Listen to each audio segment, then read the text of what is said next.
It is now up to the executive in Northern Ireland to deliver the changes that are so clearly needed in Northern Ireland's public services. Yes, but as I've always said, it's not just a question of cutting a cheque and walking away. Of course, we have given more money to the executive than ever before in the history of devolution. I'm glad that's welcomed on our benches. But we also bring partnership working to ensure public services can turn the corner. Thank you, Mr. Speaker. Many of my constituents in Luton South and South Bedfordshire have close family ties to Northern Ireland and understandably take interest in health outcomes in Northern Ireland and the UK. Does the Minister agree with me that when it comes to public health, all parts of the UK can learn something from each other? And can he update the House on conversations between the UK Government and the Executive on respective successes in improving patient outcomes? My honourable friend is absolutely right. No person has a monopoly on good ideas, and no government does either. I want the best for the whole of the United Kingdom. Where Northern Ireland leads the way, we can try and roll that out across the rest of the UK. But where it needs support, like on digitising prescriptions, we'll do that too. It's about working with the executive to improve patient outcomes. Thank you, Mr. Speaker. Now, Mr. Speaker, the Secretary of State for Northern Ireland won't thank me for saying this, but whenever we're having these discussions about transformation of public services in Northern Ireland, you can either have good public finances or you can have an unreformed Stormont, but you can't have both. Now, with 3 parties in Northern Ireland supporting reform proposals in the last number of weeks, when is this government going to get serious about giving Northern Ireland the means in which to govern itself and get round the table and start discussions on reform of Stormont? Well, those are conversations that are ongoing. We've had those. We had a Westminster Hall debate recently on there, and we'll have further conversations with party leaders. But I would also gently say that it can't be a substitute for improving services now. Improvements can be made. We've talked, myself and the honourable member, about cancer waiting times. We can do things now. It doesn't have to wait for conversations about reform as well. Question, Robin Swan. Much, Mr. Speaker. Transformation needs to be embedded by a recurrent budget. We're 3 months into this financial year in the Northern Ireland political speed. We still don't have a recurrent budget. So what steps is the Northern Ireland office taking to bring about a recurrent financial budget in Northern Ireland? Well, not only have we given a record settlement more than ever before in the history of the Executive since devolution, we're supporting the Executive, we're having discussions, we're encouraging them to set a budget so that the people of Northern Ireland can see the improvement in public services they really need. Before we come to Prime Minister's questions, I'd like to pay tribute to former colleague Lord Alan Hazelhurst, who died this week. Although we come from opposite sides of the Pennines and the Isle, Alan served this House initially as the MP for Old Lancashire seat of Middleton and Prestwich from 70 to 74, before he represented Saffron Walden from 77 to 2017. He was also my immediate predecessor as Deputy Speaker and Chairman of Ways and Means from 97 till 2010. He was a distinguished and respected parliamentarian, serving on numerous committees during his time in the House, as well as playing a leading role with the Commonwealth Parliamentary Association. Friends will know Alan was mad about cricket. Along my father Doug, they were prominent and long-serving officers of the All-Party Parliamentary Group on cricket. And I know Alan took his passion to the next level with his many novels about the sport. In 2018, he was appointed a life peer, served in the House of Lords until he retired at the end of 24. I'm sure members across the House will like to join me in sending our condolences to Lord Hazelhurst's wife, Lady Angela, his children and grandchildren, family and friends, who are very much in our thoughts today. We now come to Prime Minister's questions. Dr. Ross Savage. Thank you, Mr. Speaker. Question number 1. Prime Minister. Thank you, Mr. Speaker. Can I also pay tribute to Lord Hazelhurst? I know he will be deeply missed, particularly on the benches opposite. Mr. Speaker, the findings of the recent Spring Hill inquest into the tragic deaths in July 1972 of Father Noel Fitzpatrick, Patrick Butler, Margaret Gargan, David McCafferty and John Dougal are sobering. While the circumstances in which the events occurred were undoubtedly challenging, it is the duty of the state to hold itself to the highest standard. The government accepts and deeply regrets these findings and recognises their gravity. On behalf of the Government, I want to apologise unreservedly to the families for what happened and for the grief and trauma that they have endured since the tragic deaths of their loved ones. Mr. Speaker, I also want to place on record our deepest condolences to the family of Lance Corporal James Freeman, who died in a tragic accident on Sunday. Mr. Speaker, I'm also aware of a Royal Navy helicopter crash this morning in Devon. This will be a deeply worrying time for the families, and more information will be set out as soon as possible. Mr. Speaker, Henry Novak's family have shown extraordinary dignity after their son's life was stolen in appalling circumstances. He was clearly a kind and thoughtful and much-loved young man. There are serious questions to answer, including how accusations of racism informed police thinking, and we're supporting the IOPC to get to the bottom of what happened. But no matter the pain we feel, there is no justification for more violence and disorder. The attacks directed towards police officers in Southampton last night were disgraceful and completely unacceptable. This is a time for serious work, not rage. And let me be clear, we will ensure anyone found engaging in disorder meets the full force of the law, as we have done before. Mr. Speaker, this morning I had meetings with ministerial colleagues and others, in addition to my duties in this House. I shall have further such meetings later today. Dr Ross-Savage. Thank you, Mr. Speaker, and I would like to echo the sympathies expressed by the Prime Minister for those families recently bereaved, particularly the family of Henry Novak. Corruption appears to be endemic in donations to British political parties. We've had years of Conservative cronyism. We've had allegations of embezzlement in Scotland. We've had undisclosed donations from crypto billionaires and foreign oligarchs. We've even had freebies dished out to some of the honourable members sitting on the benches opposite. The government has already cracked down on some specific sources of donations that favour their political opponents, such as crypto and foreign money. Will the Prime Minister now commit to restoring the faith of the British public in the integrity of our British democracy by putting a cap on all political donations? Well, can I thank her for her question? We will do whatever is necessary to protect our democracy from foreign influence and from dirty money. And that's why we commissioned the Rycroft review.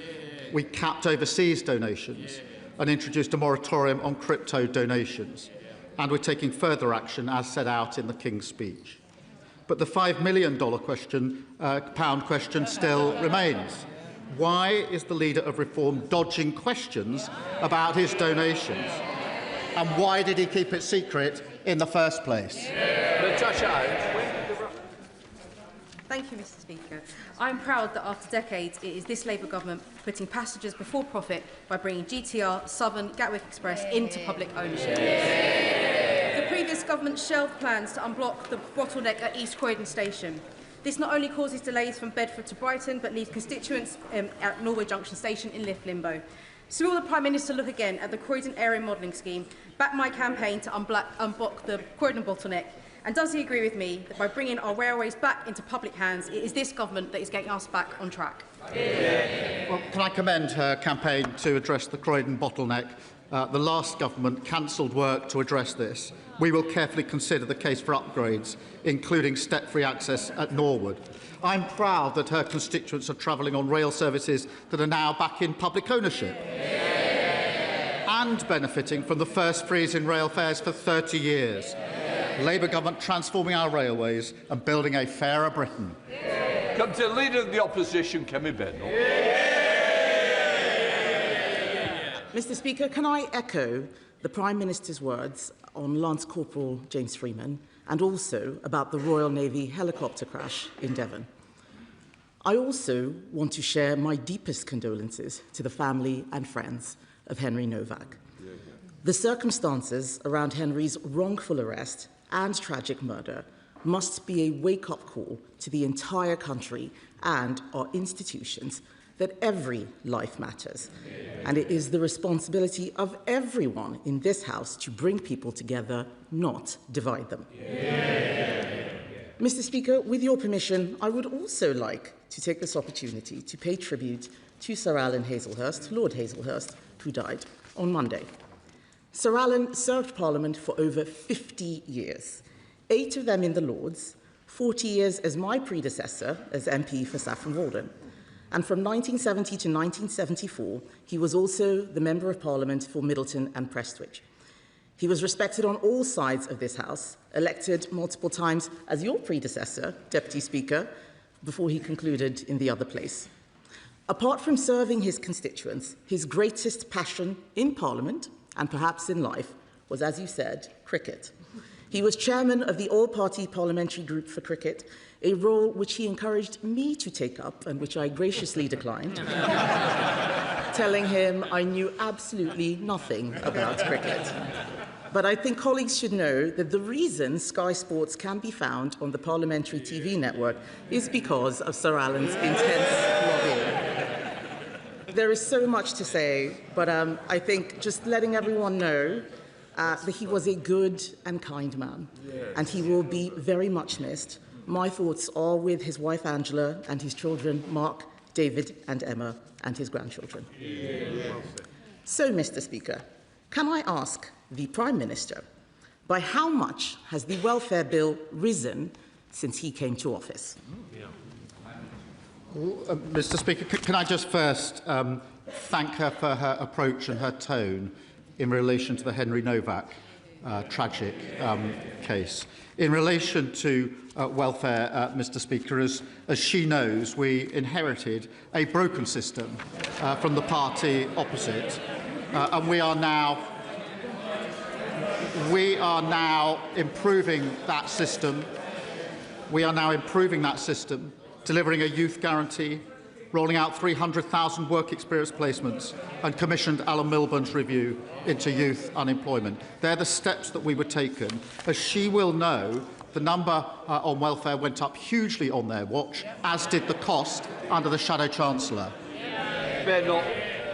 Mr. Speaker, the Prime Minister doesn't seem to know the answer, so let me tell him. Benefits alone have risen by £20 billion since he came to office. The Prime Minister has promised welfare reforms, we heard him say it just now, so can he tell the House why was there no bill in the King's speech to reform welfare? Well, Mr. Speaker, welfare reform is balancing universal credit so it no longer pushes people away from work. That's what we're doing. They voted against it. Welfare reform is introducing a right to try to incentivise people to take up opportunities. That's what we're doing. They voted against it. Welfare reform is providing record funding on apprenticeships. That's what we're doing. Apprenticeship starts fell by 40% on their watch. And she talks about the welfare bill. It soared to £88 billion, by £88 billion on their watch. Nearly 3 million people were written off. Face-to-face assessments collapsed because of the contracts they agreed. And the person who signed off those contracts was the Shadow Chancellor. Mr. Speaker, we need to bring down the benefits bill. He complains about the Shadow Chancellor. The bill went up because of the pandemic. And even then, Mr. Speaker, even then, they were asking us to spend more. It's not the Shadow Chancellor who's the problem, it's the actual Chancellor. She's not even here in her place. It is the actual Chancellor. Mr. Speaker, the reason why there is no welfare bill is because the Prime Minister has given up. And he's given up because they have given up on him. On Sunday, the Welfare Secretary was asked 12 times on national radio if he would make cuts to the benefits bill, and 12 times he could not answer. So I will ask the Prime Minister, is he going to cut the benefits bill? Mr. Speaker, all the measures we're doing to reform welfare, all the measures we're taking to get young people into work are measures to reduce the cost and the numbers of people who are unemployed. And, Mr. Speaker, that's why we've introduced the youth guarantee, so that young people can have help into work, that they can then, after 18 months, if they haven't got a job, be given a job for 6 months, supported, which we know is the best way to ensure that they succeed as we go forward. That is the change that we're making, Mr. Speaker. But they introduced the system that is broken. We're reforming it. Did they vote to reform it with us? No, they voted to keep the broken system. Mr. Speaker, the Prime Minister keeps saying he's bringing in welfare reforms. None of those things are going to cut the bill. Even his own Tim's review explicitly says, this is their review, this is in the terms of reference, explicitly says this is not about generating proposals for further savings. He had a chance to cut benefits. Last year, I remember they were planning to cut benefits, and on the floor of this House, they U-turned. What did he do when he had a chance? He caved. He caved to all these MPs behind him who don't want benefits brought down. That's why they're sitting silently behind him. So does the Prime Minister agree with his Welfare Secretary that that was the moment he lost his authority? Mr. Speaker, I'm proud of what we're delivering on this side of the House. The fastest growing economy in the G7. They said that couldn't be done. Despite the war in the Middle East, the OECD forecast UK growth is up and inflation is down. Net migration, Mr. Speaker, net migration, which reached nearly 1 million under them, and the Leader of the Opposition was the cheerleader, down by a staggering 82%. The asylum backlog down by 46%. We're delivering the fastest reduction in waiting times in the NHS in the history of the NHS. That's on top of free school meals, free breakfast clubs and free childcare. And, of course, we're lifting 500,000 children out of poverty. I'm very proud of the work of this Labour government. Mr. Speaker, he says he's proud of what they're delivering. I'm glad to see the Prime Minister still has a sense of humour, given we all know he's losing his job soon. He has no authority, and we know why. His MPs will not let him do anything. The Welfare Secretary said in private what they won't dare say in public. He said, every meeting I have with Labour MPs is about who can we tax in order to pay more benefits. Shameful. Last week, Tony Blair said, if the Conservative Party repeats its offer of working together on welfare, Labour should accept.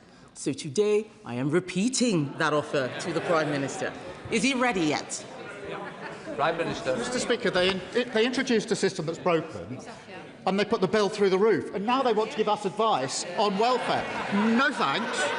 No thanks.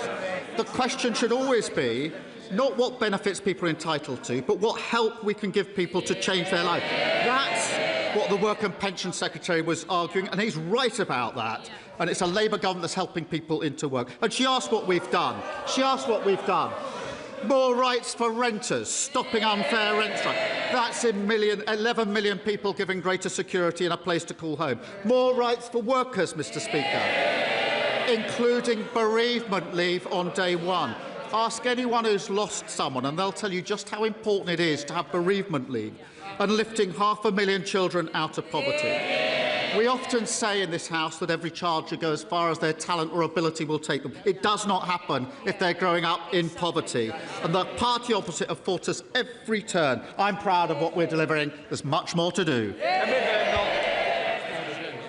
Mr. Speaker, the truth is, unemployment has risen every single month since they came into office. You can listen to their cheers get weaker and thinner with every passing moment. The fact is, despite his huge majority, the Prime Minister doesn't have the votes to reform welfare. There is a solution, a Conservative solution. Benefits bill down. Mr. Speaker, they're all jeering now. I don't know why they're supporting him. He is more than happy to release all their text messages, while all of his has disappeared. Disappearing messages from a disappearing PM. There is a Conservative solution. Benefits bill down, taxes down, growth up. Everyone in this House knows that he is just a caretaker, keeping the seat warm for the Mayor of Manchester. But it doesn't matter who's in charge. Labour MPs will keep asking who can they tax to pay more benefits. It is in their DNA. Isn't it the truth, Mr. Speaker, that the problem isn't this passive Prime Minister? The problem is the Labour Party. Forgive me if I don't take too much notice of the Leader of the Opposition. For 14 years, they broke our welfare system, lost control of our borders, presided over the biggest fall in living standards on record, broke the economy, prisons, the NHS. I could go on and on. No wonder she and they are totally irrelevant. The change delivered by this Labour government, the biggest upgrade in workers' rights in a generation, delivered. Renters' Rights Act, delivered. Record funding for our NHS, delivered. The fastest growing economy in the G7, delivered. Lifting 500,000 children out of poverty, delivered. We're going to fight even harder for working people. A stronger and a fairer Britain. Mr. Speaker, 97 homes in Colsnorton have been evacuated due to ground movement. That's hundreds of people enduring severe emotional and financial distress. This is absolutely life-changing. The MRA are now conducting an 8-week investigation into who will ultimately be held responsible. In the meantime, my constituents are looking to the UK Government for help. Will the Prime Minister commit to working with the Scottish Government and Clackmannanshire Council to ensure that affected residents receive whatever support they need for a speedy and fair resolution? Can I thank my honourable friend? And I do know how difficult it is for residents who are not in their homes. And can I reassure him and them that the MRA are carrying out daily investigations to get answers as swiftly as possible. We're also working with the Council to provide support for residents. I can confirm the Energy Minister is in touch with MSPs and will ensure that both my honourable friend and his constituents are kept updated on the next steps. Leader of the Liberal Democrats. Thank you, Mr. Speaker. And can I associate myself with your remarks about Lord Alan Hazelhurst and confirm to the Leader of the Opposition that he will be missed on all sides? Can I associate myself with the Prime Minister's remarks about Lance Corporal James Freeman, who was killed in Iraq? Our thoughts are with the family and the unit. And can I also offer our thoughts and prayers to the family and friends of the 17 people who tragically drowned during the recent heatwave, many of them children. Mr. Speaker, the murder of Henry Novak was an evil crime made much worse by the lies of the killer and the police response. The investigation must uncover all things that went wrong, and all police forces must act on its conclusions. Outside court, Henry's father made a powerful plea that his son's murder should not be used to create further division, but should be used to treat knife crime as a national emergency. Does the Prime Minister agree that the victims of knife crime and their families deserve a politics where we come together to solve these problems and not use them as a political football? Can I first join him in paying tribute to the 17 people who lost their lives in the heat wave, many of them, as he says, young, and each of them tragic, and send our condolences to their families. In relation to the case of Henry Novak, can I thank him for the approach that he has taken in this as well. It is important in a case like this, which is so tragic, and anybody who's seen the footage will have been deeply moved by it. It is important that we reflect on our own leadership roles here as political leaders. And it is our duty to bring people together at a time like this, not seek to divide people. It is particularly our duty to listen to what the devastated family are asking of us as political leaders. And can I thank all of those that have acted in that way, because I think that's the right way to respond. Sir Ed Davey. Can I thank the Prime Minister for his reply and completely agree with him and say that we stand ready to work with the government on serious policies to tackle knife crime. Mr. Speaker, with our armed forces overstretched, Labour now seems to be investing in a new weapon of war. the long-form essay. It gives another meaning to the phrase drone warfare.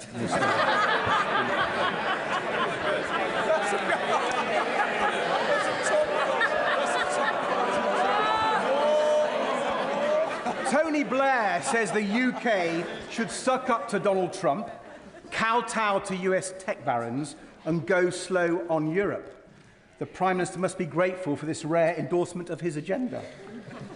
Blair also claims that the sensible people aren't radical and the radical people aren't sensible.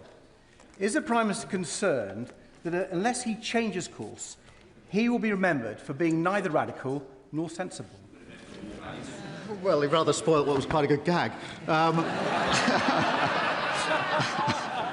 Mr. Speaker, I'm surprised he hasn't done more to welcome the savings we're delivering for Family Fun Days Out this summer. I really thought that he would have been delighted at the cheaper tickets for soft play. Speaker, the country is united in its horror at the tragic death of Henry Novak. And would the Prime Minister once again join me in paying tribute to the courage of Henry's family in the face of this tragedy? And will he also join me in calling for the recognition of the serious mistakes made by the police, and that we must learn from those mistakes so that no family may face this tragedy again? Well, can I thank him for raising this really important case, and my thoughts are with Henry's family. I'm sure the thoughts of the whole House and the whole country. I have watched the body cam footage, as others will have done. I found it really hard. It was harrowing. And as a dad of a 17-year-old boy, I felt sick.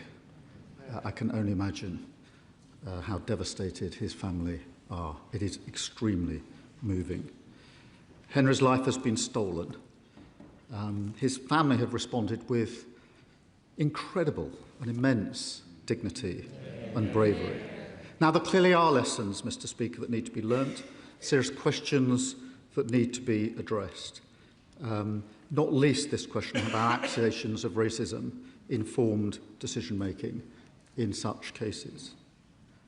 Henry's father said this: "We do not want his death to be used to create further division, hatred, or tension."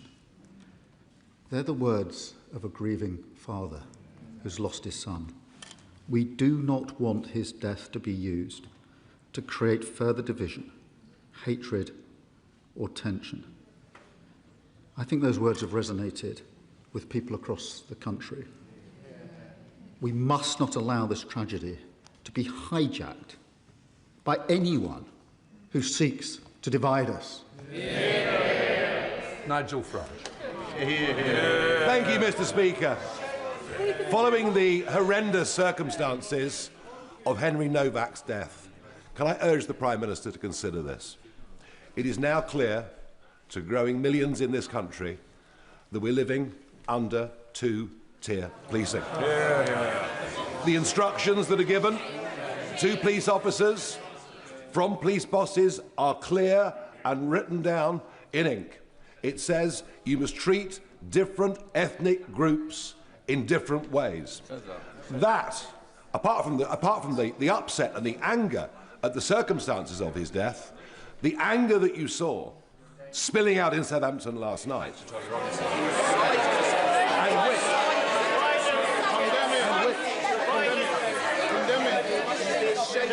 and which is in danger, condemn the violence, which is in danger of getting considerably worse if the public lose trust. Condemn it.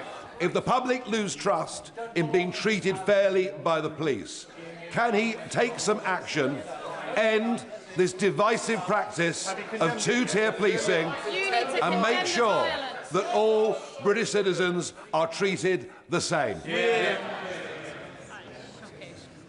Mr. Speaker, I don't believe there's two-tier policing in this country.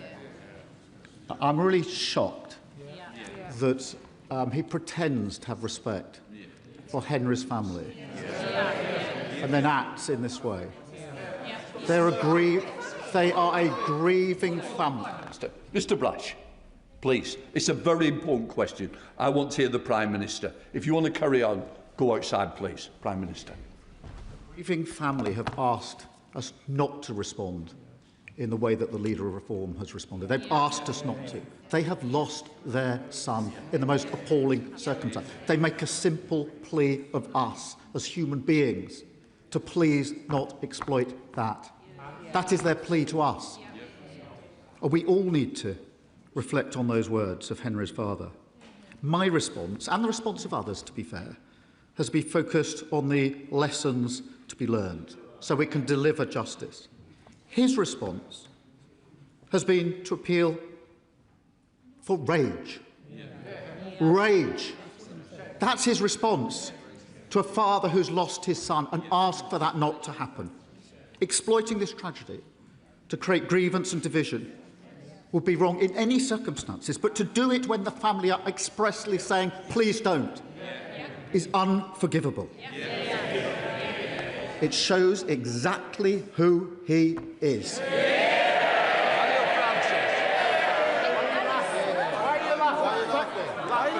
you, Mr. Speaker. And I'd like to echo the comments that the Prime Minister just made. Absolutely. In August 2024, my constituent, Holly Woodcock, was found deceased in France, aged 20 years old. Her parents, Lee and Joanna, who are in the gallery today, still have no idea what happened at Holly's friend's holiday villa. They have raised significant concerns with the Foreign Office regarding the investigation, including the inconsistencies of witness statements and timelines, how samples were prematurely destroyed, and how matters raised by French lawyers were dismissed by the investigating French police officers and officials. I'm grateful that the Foreign Office Minister met with me and Mr Woodcock, but I share the family's concerns that our government should do more to press the French authorities to reopen the investigation. So will the Prime Minister commit to look at what can be done to raise this matter with his French counterparts at the highest level to help Mr and Mrs Woodcock get the answers that their daughter Holly deserves? Can I thank him for raising this case and express my sincere condolences to Holly's family. I cannot begin to imagine the intense distress that they've experienced. My honourable friend will know the Ambassador to France has raised Holly's case with the French Prosecutor General, and I know the Minister of Europe has set out further steps that can be taken and is ready to support the family. But I will reflect, in light of this question, on whether there's anything more that can be done. Liz Saville-Roberts. Diolch yn fawr iawn, Lefarydd. Last month, Welsh voters elected a Plaid Cymru government with a clear message, fairness and hope. This means tackling years of neglect by securing funding owed from HS2, a new financial settlement that reflects our nation's needs, and more powers for Wales, especially powers over our natural resources. So would the Prime Minister be open to turning a conversation into real action to fulfil the democratic wishes of the people of Wales? Because now surely is a time for us to work together rather than facing the chaos that threatens us from every corner. Can I thank her for a question? As she, I hope, knows, I did have a call with the First Minister of Wales just 2 weeks ago and made it clear that this government, will work constructively with the First Minister and with the government in Wales, because that's the right thing to do to deliver for Wales. Tristan Osborne. Thank you very much, Mr Speaker. Can I ask the Prime Minister about our National Health Service and what better treatments can we offer people suffering from memory loss? A very distressing case was recently brought to my attention by a constituent in Waldham, in a village in my constituency, of a man who could not remember his own words, even though he said it on television, that the NHS should not be funded through general taxation. What can we do to ensure my constituents in Chatham and Aylesford secure clarity on future Kent and Medway NHS funding, and what can we do to help the leader of Reform UK? Well, my honourable friend makes a powerful point. The Reform leader wants everyone to forget that he called for our NHS to be replaced with an insurance-based system. He might want to jot it down to jog his memory. And then he said that if people can pay, they should pay for NHS treatment. So we can help him by jolting his memory here. You cannot trust reform with our NHS. The only way to protect it is to vote Labour. Rosie Duffield. Thank you, Mr. Speaker. This week, Tom Carriage and UK Hospitality launched their That's the Problem campaign. And yesterday, my neighbour from Herne Bay and I hosted industry bodies, chefs Matt Tebbett and Thomasina Myers, hospitality leaders from Manchester, Liverpool, London and Kent, including Andy Burnham's nighttime economy advisor Sacha Lord. All agree with campaigners such as Andy Lennox that the UK's rate of 20% of VAT in hospitality is killing businesses daily. Does the Prime Minister agree that that's the problem? And will he match his candidate in Makerfield's pledge to slash VAT in line with the rest of the EU? Can I thank her for her question and recognise the challenges that she identifies? That is why we're permanently lowering business rates for retail, hospitality and leisure businesses.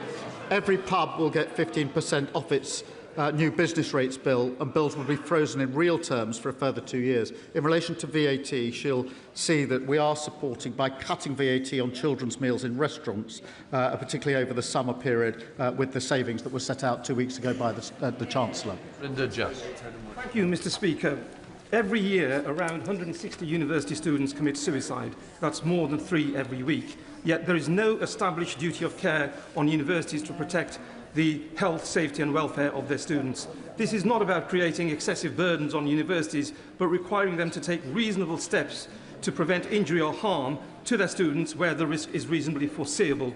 So would the Prime Minister please meet with me to discuss this issue so that we can do all that we can to prevent our young people dying at university through suicide?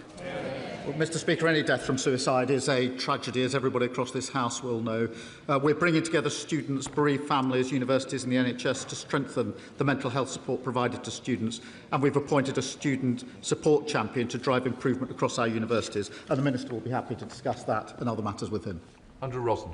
Thank you, Mr. Speaker. I wonder if the Prime Minister has had the chance to study the election results in Havering, with 0 Labour councillors elected in Romford, 0 Conservative councillors for the first time since 1964 across Havering, and the first Reform UK London borough, which shows people's disillusionment with the political establishment. But in his final days as Prime Minister, does he think he can do something for the people of Romford and give us the accident and emergency unit at Queen's Hospital, which the honourable member for Ilford North said he would deliver but failed to do? Mr. Speaker, we put record investment into the NHS to clear up the mess that he and others left behind. I have studied the candidate for Makerfield, the Reform candidate, since he brings up election, a self-professed sexist, said women who get abortion do it for vanity purposes, encouraged people not to get the COVID vaccine, and said Russia was within its rights to invade Crimea. Reform have got nothing to offer but grievance and division yet again. Thank you, Mr. Speaker. And can I associate myself with the Prime Minister's comments on Henry Novak and cause for calm over division? The Rugby League family lost a giant last week. John Keir, the former England, Wales and Challenge Cup winning coach, died suddenly on Sunday afternoon on his journey north after commentating on the Challenge Cup finals at Wembley the previous day. After playing for Castleford, his local team, he moved to teaching and coaching for a total of 700 matches with 9 clubs, including famous underdog Challenge Cup wins with Sheffield Eagles in 1998 and Hull FC in 2005. John loved his sport and was in love, and in turn was loved by the sport. Will the Prime Minister join me in paying tribute to John and sending condolences to his wife Dawn, family and friends?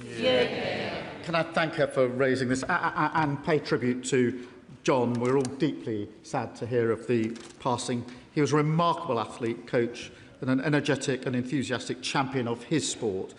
He will be missed by supporters across the country. And I think my thoughts, all of our thoughts, are with his wife Dawn, his family and his friends at this sad time. Sarah Green. Mr. Speaker, yesterday I spoke to women at an event here in Parliament whose children suffered avoidable harm after they continued taking the epilepsy drug sodium valproate during pregnancy. Doctors knew the risks, patients were not informed, and it's had devastating consequences. I'm sure the Prime Minister would agree that for a government department to commission a report looking at how to provide a redress scheme, it raised an expectation that one was on the horizon. To then not introduce it would be unbelievably cruel. Yep. So when will this government respond to the Hughes report and finally establish a redress scheme for these families? Yeah. Can I thank the honourable member? We absolutely recognise the harm and huge impact that pelvic mesh has had on so many lives. She will be aware that the Minister of Public Health has been a dedicated campaigner on this very issue. I want to see a full response to the recommendations published as quickly as possible, and I'll make sure the Minister keeps her updated of progress. Ewan Steinbach. Mr Speaker, the 10-year bus plan published by the Department for Transport shows that demand for zero-emission buses will double by the end of the decade. Despite this, in Scotland, jobs are being lost in our bus manufacturing sector because overseas manufacturers are winning a greater number of orders and now constitute the majority of new registration buses on our roads, despite an investigation into the cybersecurity of Chinese buses. Will the Prime Minister designate bus manufacturing as a sector critical to our national security? My honourable friend is right to champion the brilliant, talented workforce building buses in Scotland. Our pipeline will give UK manufacturers the certainty and stability that they need to plan ahead and to be completely effective. And I can reassure him we're working closely with the industry to provide the response and the support that's necessary. Bob Black. Thank you, Mr Speaker. And I welcome the Prime Minister's commitment to combat anti-Semitism. But the regular hate marches we've seen on our streets, with the chanting of globalise the Intifada, has led directly to attacks on Jewish businesses, on synagogues, on individuals in the streets, and now an arson attack on where Jewish people live. So the Jewish people of our country now want to see action, not warm words. Will the Prime Minister therefore commit to the type of action that we need to expel students who commit anti-Semitic acts who are from overseas? Will he take action to prescribe the IRGC? Will he take action to close down the 13 Iran-sponsored charities in this country that spread anti-Semitism? Will he also take action to ensure that all children are taught the horrors of the Holocaust, the importance of not expressing hatred towards one another, and the true history of the founding of the State of Israel?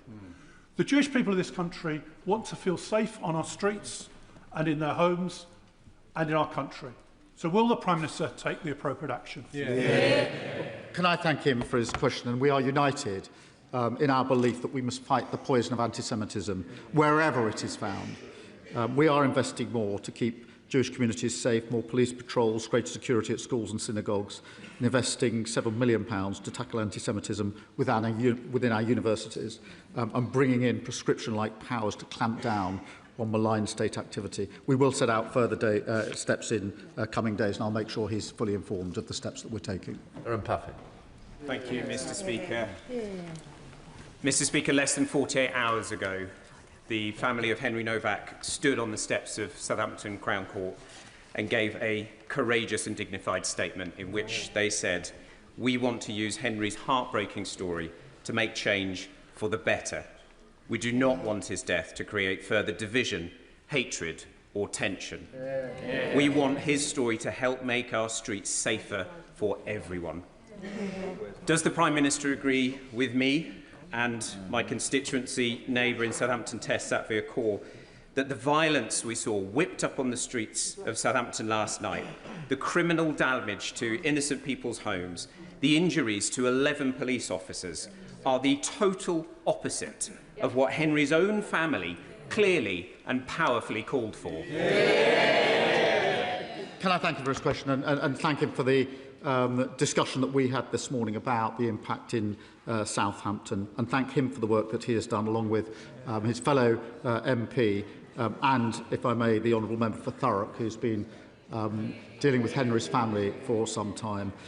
The attacks directed towards police officers last night were disgraceful and completely unacceptable. There is no justification for further disorder. Danny Chambers. Thank you, Mr. Speaker. And the Conservatives promised us 40 new hospitals repeatedly that we knew were never going to happen. But the current government is now promising us a new hospital in Hampshire in 20 years' time if it gets built at all. Mr. Speaker, my constituents really rely on our A&E maternity services, but our current hospital has a huge repair backlog and it has rainwater leaking into clinical areas. Will the Prime Minister please break this cycle of governing parties promising us hypothetical hospitals and simply commit to fixing our actual hospital in Winchester? Can I thank him for his question? I recall he raised this with me, I think, previously at Prime Minister's questions. As he knows, the reorganisation of services is a matter for local integrated care boards who take decisions based on the evidence and engagement with patients.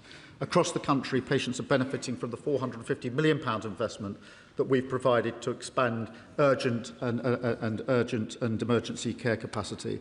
That's the improvements because of the investment we put in, but it is a matter for his local board. Thank you, Mr. Speaker. Despite the efforts of dedicated teachers in Scarborough and Whitby, only 36% of pupils achieve grade 5 and above in both English and Maths GCSE. Does the Prime Minister agree with me that Mission Coastal has the potential to deliver the same transformational impact for young people in deprived coastal communities as the London Challenge achieved, and is the kind of bold and targeted intervention that only a Labour government can deliver?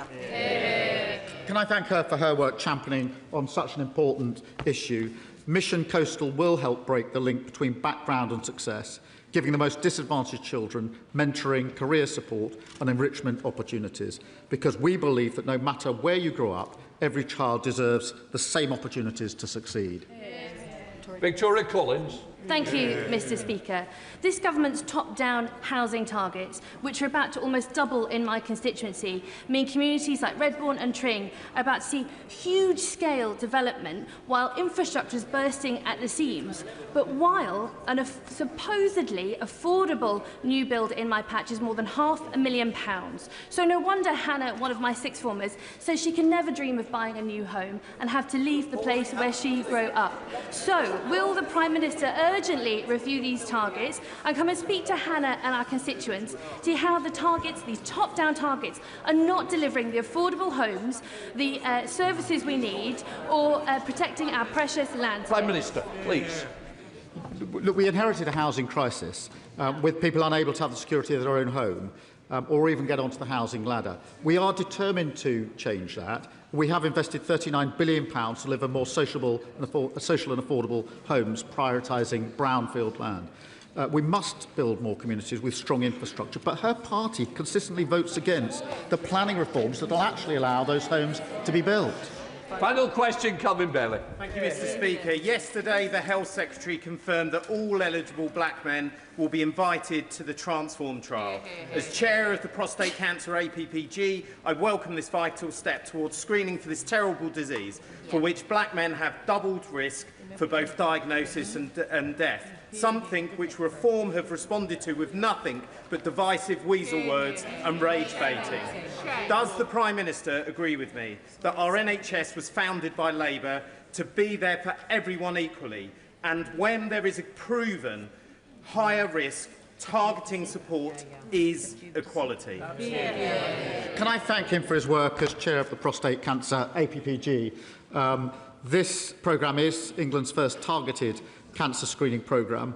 We're also funding a major expansion of research and treatment backed by £20 million to help men at the highest risk. We are determined to improve cancer care, and more cancer patients are now being diagnosed on time thanks to Labour's decisions. But of course, there's more to do. Let the front benches change over. Didn't ask a question, so questions come after statements. You didn't ask a question, though. I don't know. So they come afterwards. They come after statements and new cues.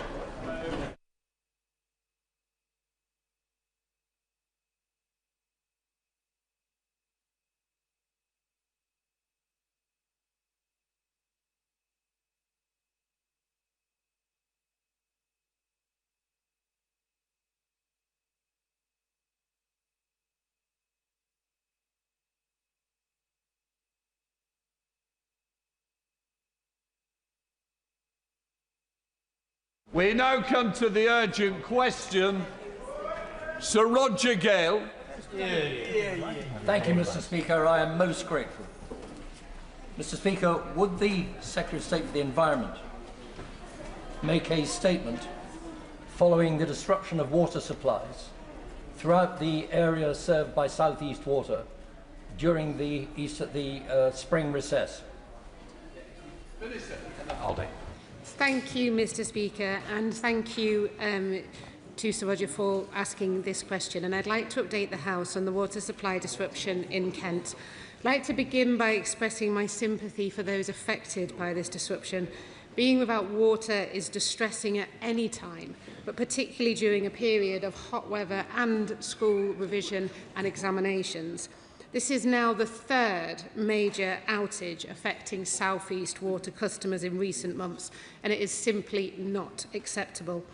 South East Water reported that thousands of customers were impacted by supply disruptions over the course of the incident, and I am pleased that normal water supply has now been restored.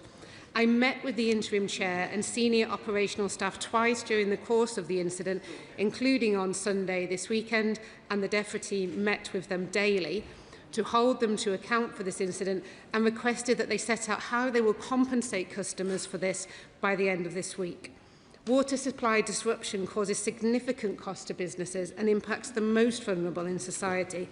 I've heard of a 100-year-old lady without water and a care home in Cranbrook using wet wipes to keep their residents clean. This is simply unacceptable, and the company must take urgent action. I'd like to thank all those working in the Kent Local Resilience Forum, the local authorities, the health and social care partners and civil servants in MHCLG and DEFRA for their hard work to support those affected. I'm also grateful to operational staff and volunteers who worked on the ground to restore water supplies and provide alternative water. A reliable supply of clean water is one of the fundamental foundations of a healthy, functioning society. The situation demands further bold action to deliver fundamental long-term reform, and that's why we're delivering whole-scale reform to the water sector.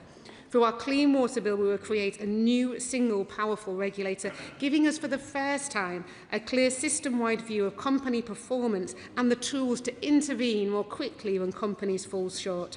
We will put consumers first by introducing a water ombudsman, ensuring customers have a stronger voice and clearer routes to redress. We've already passed the Water Special Measures Act, which introduced the toughest Centrelink's powers ever applied to law-breaking water company executives and introduced powers to ban unjustified bonuses. It is vital that South East Water and all water companies deliver on improvements to their infrastructure, but most of all, they must continue to improve their ability to maintain water supplies to their customers, whatever the weather. We now come to Sir Roger Gale. Thank you, Mr. Speaker. Can I thank the Minister for her obvious and genuine concern and for the measures that she sought to take. And can I join her in thanking the very many organisations that sought to help us through this problem? And I include in that employees on the ground at South East Water. Mr. Speaker, you know that thousands of people in Herne Bay, in my constituency, and more thousands of people in Whitstable, in the constituency represented by my honourable friend, the member for Canterbury, were left without water during the 4 hottest days of the year so far.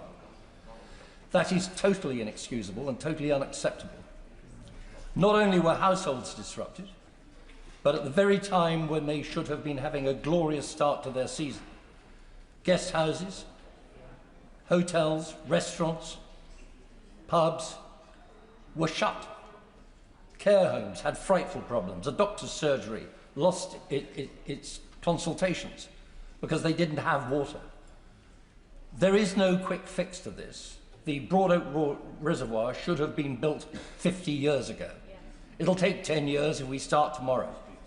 But we have to try to make sure that in the coming months, because there will be more hot weather, this doesn't happen for a 5th time across Kent.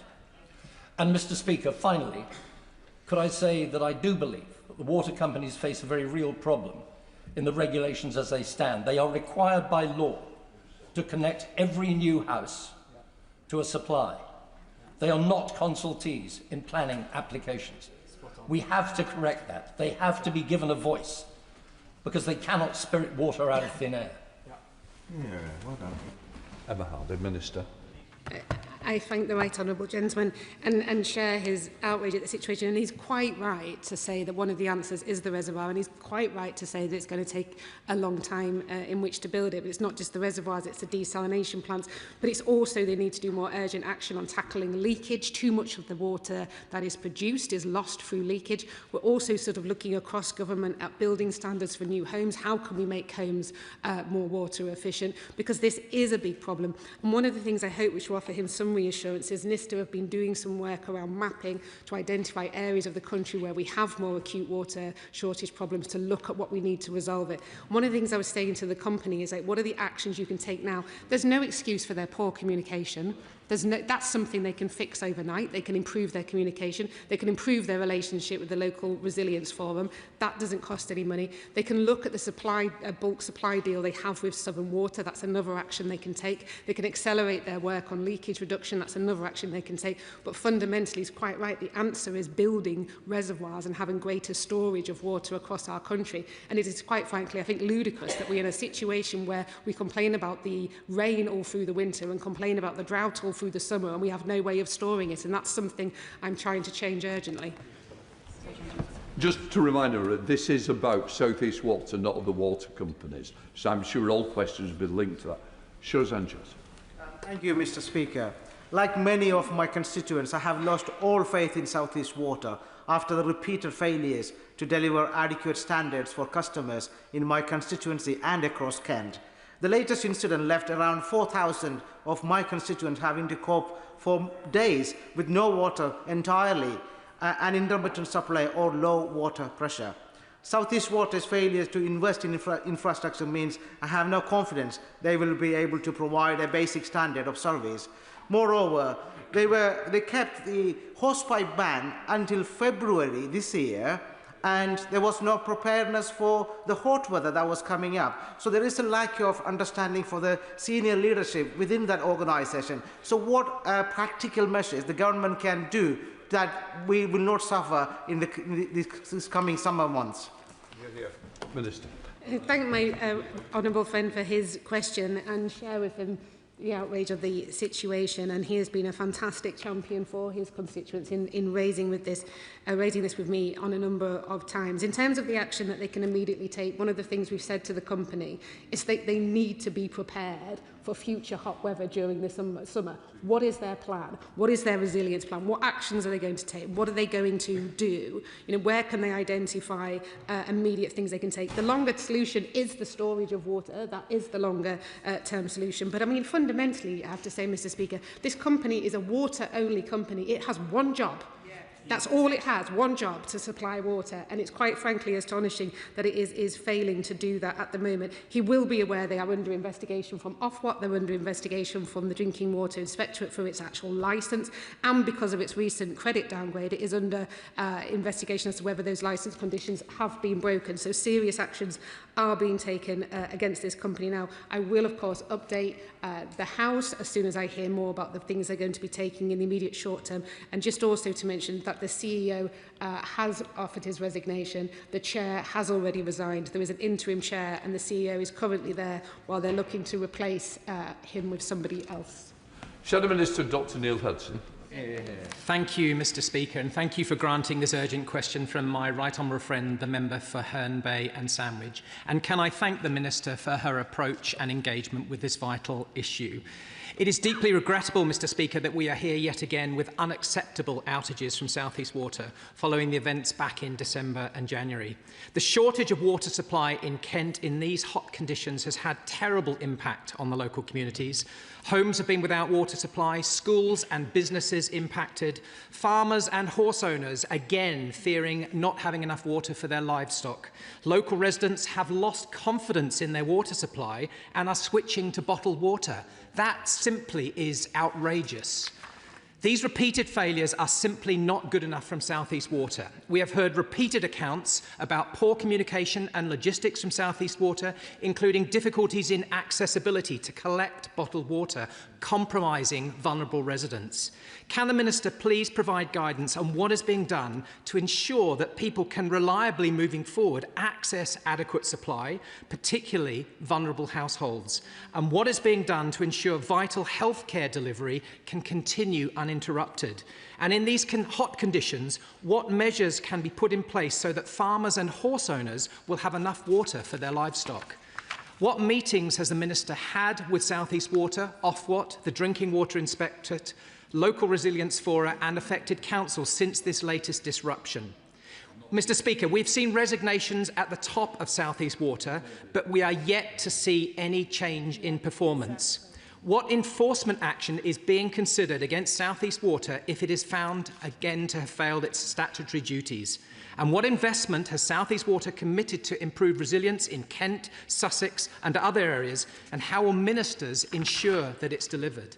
Does the government accept that repeated water outages are unacceptable? And what steps will ministers take to support people in South East Water's area so that they will not face yet another period of interrupted supply? Minister. I thank the official spokesperson. On the issue of farms, they did, after the last situation, which was raised with me, I think, by the Honourable Lady about, and yourself, about access for livestock. So this time they did make deliveries of alternative water to farms across the region during the incident. So that's what I've been informed. But obviously, if there's intelligence otherwise, I'm keen to learn and understand that. And they had said they continue to monitor farms at risk areas.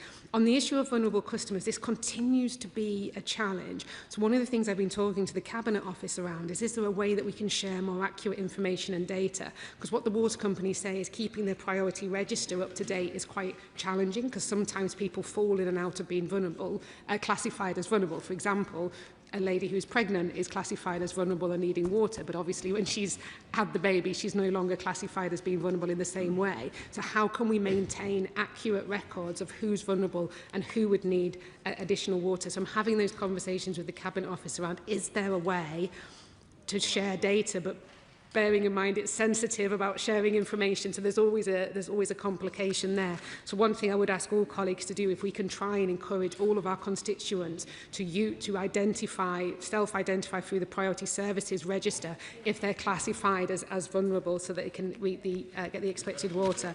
I've met with the interim chair, and we had a more productive conversation, and she is keen to reset relationship. She wants to sort of meet the MPs in the area, to talk to them. She's committed to sort of rebuilding a relationship with the local resilience forum and how they can improve communication.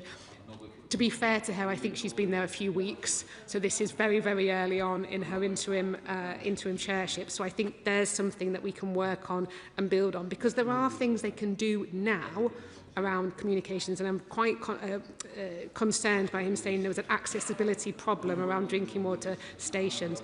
In terms of who I've obviously met with the new chair, met with the senior people involved, meet regularly with the Drinking Water Inspectorate and Ofwat on this. There are live investigations following the last incident being held into the company at the moment, and this will continue. Thank you, Mr. Speaker. I'm grateful to my honourable friend for the way that she has approached this, and particularly the fact that she points out that South East Water has one job. However, unfortunately, they are accountable to their shareholders more than they are to the people who they are supposed to be serving.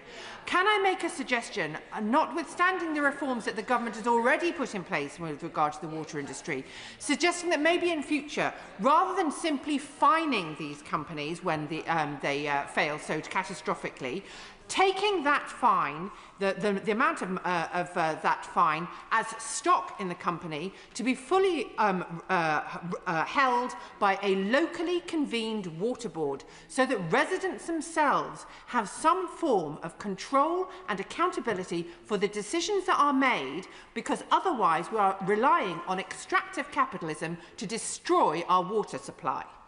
Minister.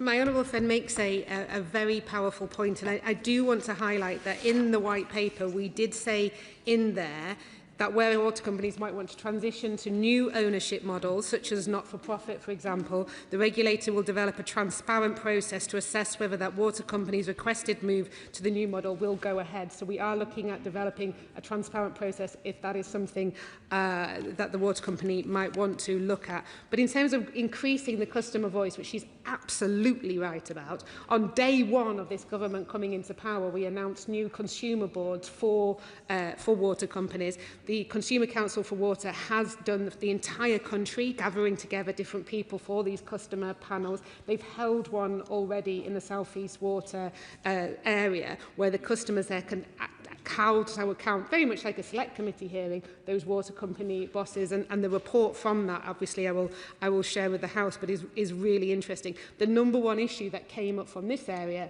was communication.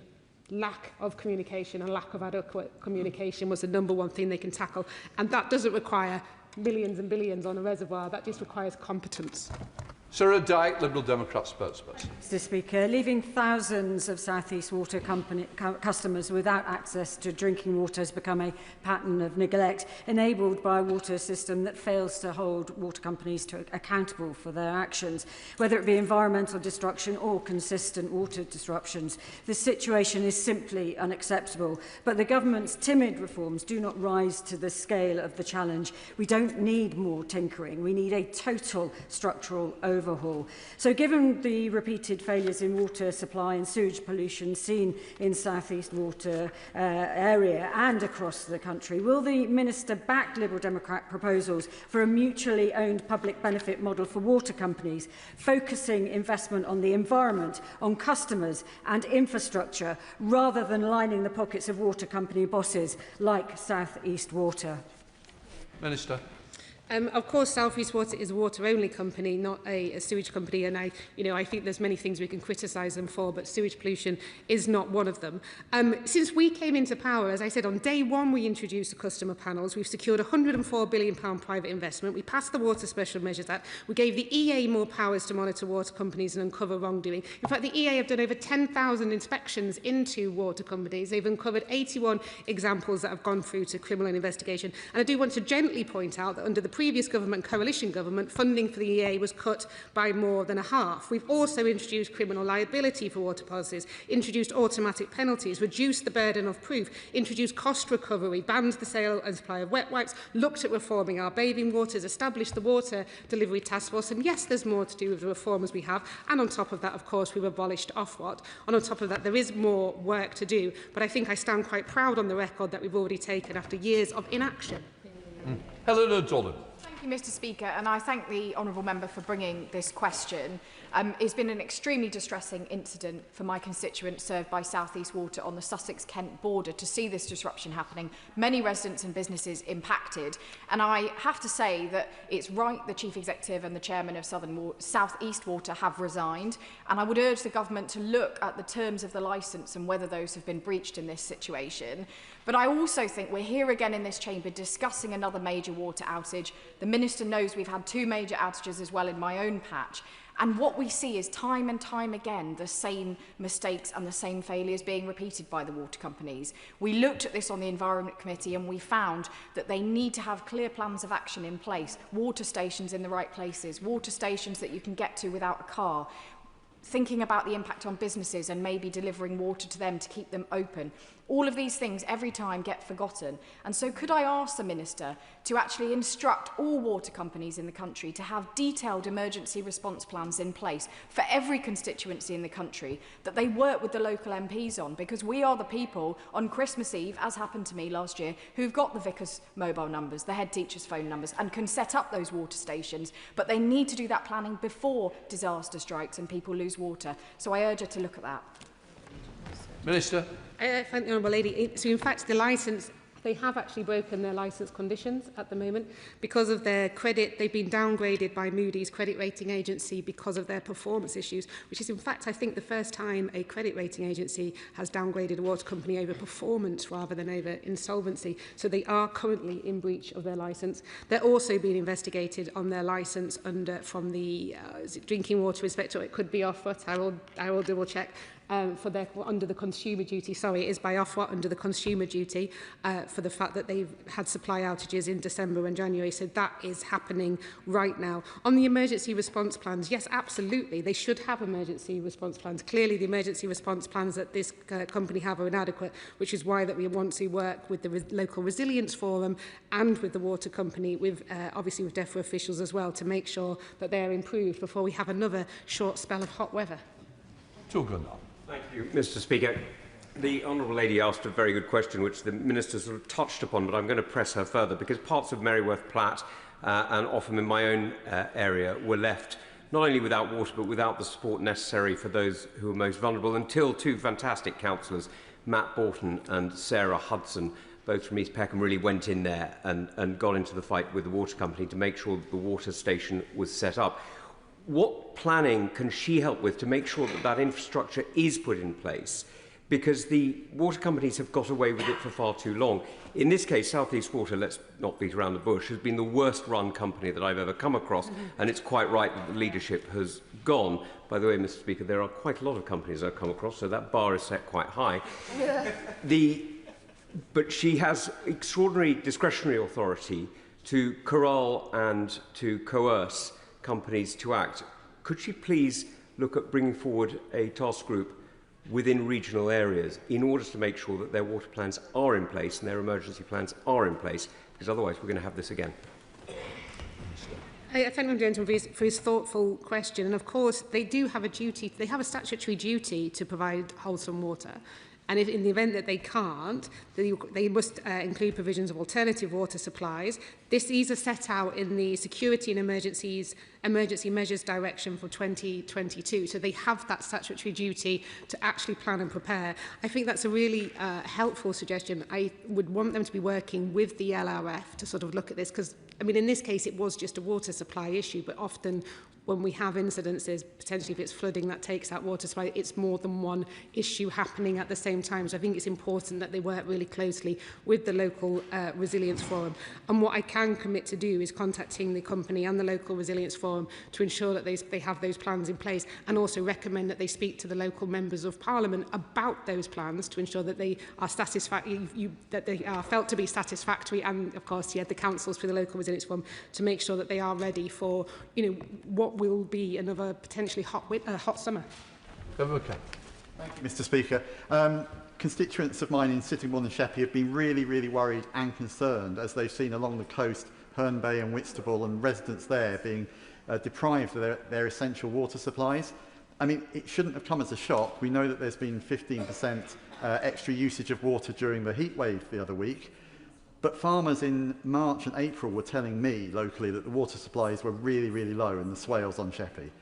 We've got more investment coming, and it's really chalk and cheese in my area in the Swale, where we've got Southern Water and South Eastern Water. South Eastern are absolutely dreadful, whereas on Sheppey, which is particularly vulnerable to water supply issues, we've got a new water main coming, £4 million worth of investment there, and a massive new drainage system. It's really obvious the difference between these two companies. What I want to know from the Minister is, can she tell me how we're going to not just increase the amount of investment that's coming into the water system, but really deliver it at pace, and also how we can make sure that we don't have this postcode lottery in terms of whether you're going to get water or not, just because of the management of these firms. Minister. I thank my honourable friend. And the issue of farmers and water supply, I'm really keen to make it much easier for farmers to set up on-farm reservoirs. That's something I've heard repeatedly from farmers, that they find it difficult. So I want to kind of make that as simple as possible. I've spoken to too many farmers who tell me their frustration, particularly in the Suffolk area, where they say all winter we send all the water out into the sea, and then all summer we wish we had it back. So I want to do something about that. In terms of drought, each company has been told to produce a drought emergency plan ready for summer. That's for every single water company, to make sure we are prepared for that. In terms of making sure they deliver what they promise, one of the things we did in the Water Special Measures Act is if they don't deliver what they promise, that money that they've taken to deliver it needs to be refunded to customers. That money has been ring-fenced. And we have the Water Delivery Task Force, which tracks all of the major projects to make sure they are on track and on budget. And if they're not, then we intervene as a government to understand why and what can be done to bring them bring them back on track. But you're quite right, we shouldn't have this situation where because you live in a certain area, you're suffering a much poorer service than if you live somewhere else. So this is why we want to take a bit of grip on the delivery of projects that should be delivered, but also kind of make it easier for people living in this area to be able to hold on to the water during the winter to make sure that they have it during the summer. Rosie Duffy. Mr Speaker, and I'd like to thank the Minister who's been engaged for a long time on this issue, and I know she really cares and talks to me and my neighbours. My neighbours and I just spend far too much of our time talking about the latest water shortages, and, you know, heat seems to equate to lack of water in the taps. Whitstable has been devastated yet again, and we are really worried about too many new houses that aren't going to be able to meet demand, and also local businesses in the summer, like the excellent Nomad Pizza company that are independent and had to close for days during our tourism, hotspot. How can I reassure them? And most of my constituents, by the way, lots of them are very behind the nationalisation model. That's something I get a lot of emails about. But how can I assure them with our water tank 10 years, our reservoir 10 years from being built, how can I assure them that the tanks won't still be empty in July and August and we're going to suffer business-wise? Minister. I thank my honourable friend, and that pizza business sounds great and definitely worth a visit in summer. But she's quite right. We need to be looking. So I said to the company when I spoke to them again on the Sunday evening, like, what are the immediate measures that you can put in place over this summer to make sure that we have enough water supplies. In terms of house building, I've had some really productive conversations with MHCLG about how do you build homes that basically use less water. What is it in the building standards that you can build a home to mean that you're not having to use the same amount of water in a different way. This happens all over the world. It's not sort of beyond our grasp to do that as a government. But I think fundamentally we're going to need to build the reservoirs. We're going to need the desalination plants. We're going to need those big sources of water. But I do also think that, as I've mentioned before, one of the things the company could do more immediately is tackle the leaks, because at the moment we are wasting too much water into the ground. Dixon. Thank you, Mr Speaker. Residents in Dartford, like those across Kent, are also experiencing poor service and increased bills, including in Ebbsfleet, having to pay an additional sum for water to flow from their community wastewater into the Thames, a thing charged by the Port of London Authority called dewatering, which is incredibly unfair to them. What they ask me continually is why it's acceptable for this poor performance to be in place and for water executives to continue to pay themselves large bonuses. Can I just ask the Minister what work is going on in order to tighten the regulations so that a reward actually matches performance going forward? Yeah. Minister, please. I totally agree with my honourable friend. As I've mentioned here before, I don't have an issue with bonuses per se. I just think it should be linked to how well you do your job. And what we've done with the Water Special Measures Act is obviously ban unfair bonuses. But what we have seen from some companies is attempting to exploit loopholes in which to continue to award them, and they're loopholes that we are determined to close. Helen Baker. Thank you, Mr Speaker. We've had a few days of hot weather, and yet again in my constituency across Kent, we've had water outages on top of what we've seen earlier this year and last year. Residents, businesses, livestock owners, they are frustrated, but they are also really worried, because getting water is the most basic thing in this country. It's right that the Chief Executive and Chair of South East Water have gone. Yeah. My anger with them was particularly over their response and how they've handled these outages. But there is a longer-term problem of infrastructure and supply of water that's not going to be fixed overnight. There are 20,000 more houses coming in the pipeline for my constituency over the next few years, and thousands more in the surrounding area. Can the Minister tell me, is there enough water for these thousands more houses in rural Kent? Minister. The Honourable Lady raises an important point. I remember last time we were here talking about South East Water, how powerfully she described the impact on her constituents and on her businesses. So I know this is something she cares deeply about. As I say, one of the things we're doing through the Water Delivery Task Force is identify areas of the country where there are more acute water shortages, and therefore what actions can be taken to ensure people have the homes they need to live in, but also businesses have the water that they need, and it's not having a detrimental impact on the existing residents that live in that area. One of the things particularly about South East Water is they are reliant on a bulk supply agreement with Southern Water, so that's one of the things I'm sort of keen to sort of look into the details of, to make sure that that can be guaranteed whatever the circumstances Southern Water found themselves in. There are various other actions we can take. We mentioned around businesses and building standards and the ways that you build homes. In Cambridge, they've looked at retrofitting some homes to make them use less water. There's various other rules and regulations when it comes to business use of water. At the moment, we have a slightly bizarre situation where businesses have to use potable water. They're not able to use other types of water, which seems a bit crazy to me, that we're wasting drinking water for things that aren't drinking or for domestic customers. So I think there's a whole spread of different things in which we're looking at to make sure that we have the water that we need, because quite right to say that all the 9 new reservoirs and the desal plants and all that are brilliant, but they're not going to be here this summer and they're not going to be here next summer. So it's looking at that more immediate actions that we can take. I'd just gently say it was about South East Water. The Minister seems to have opened it up by mentioning other water companies. But if we can try and concentrate on the theme, will be more helpful otherwise.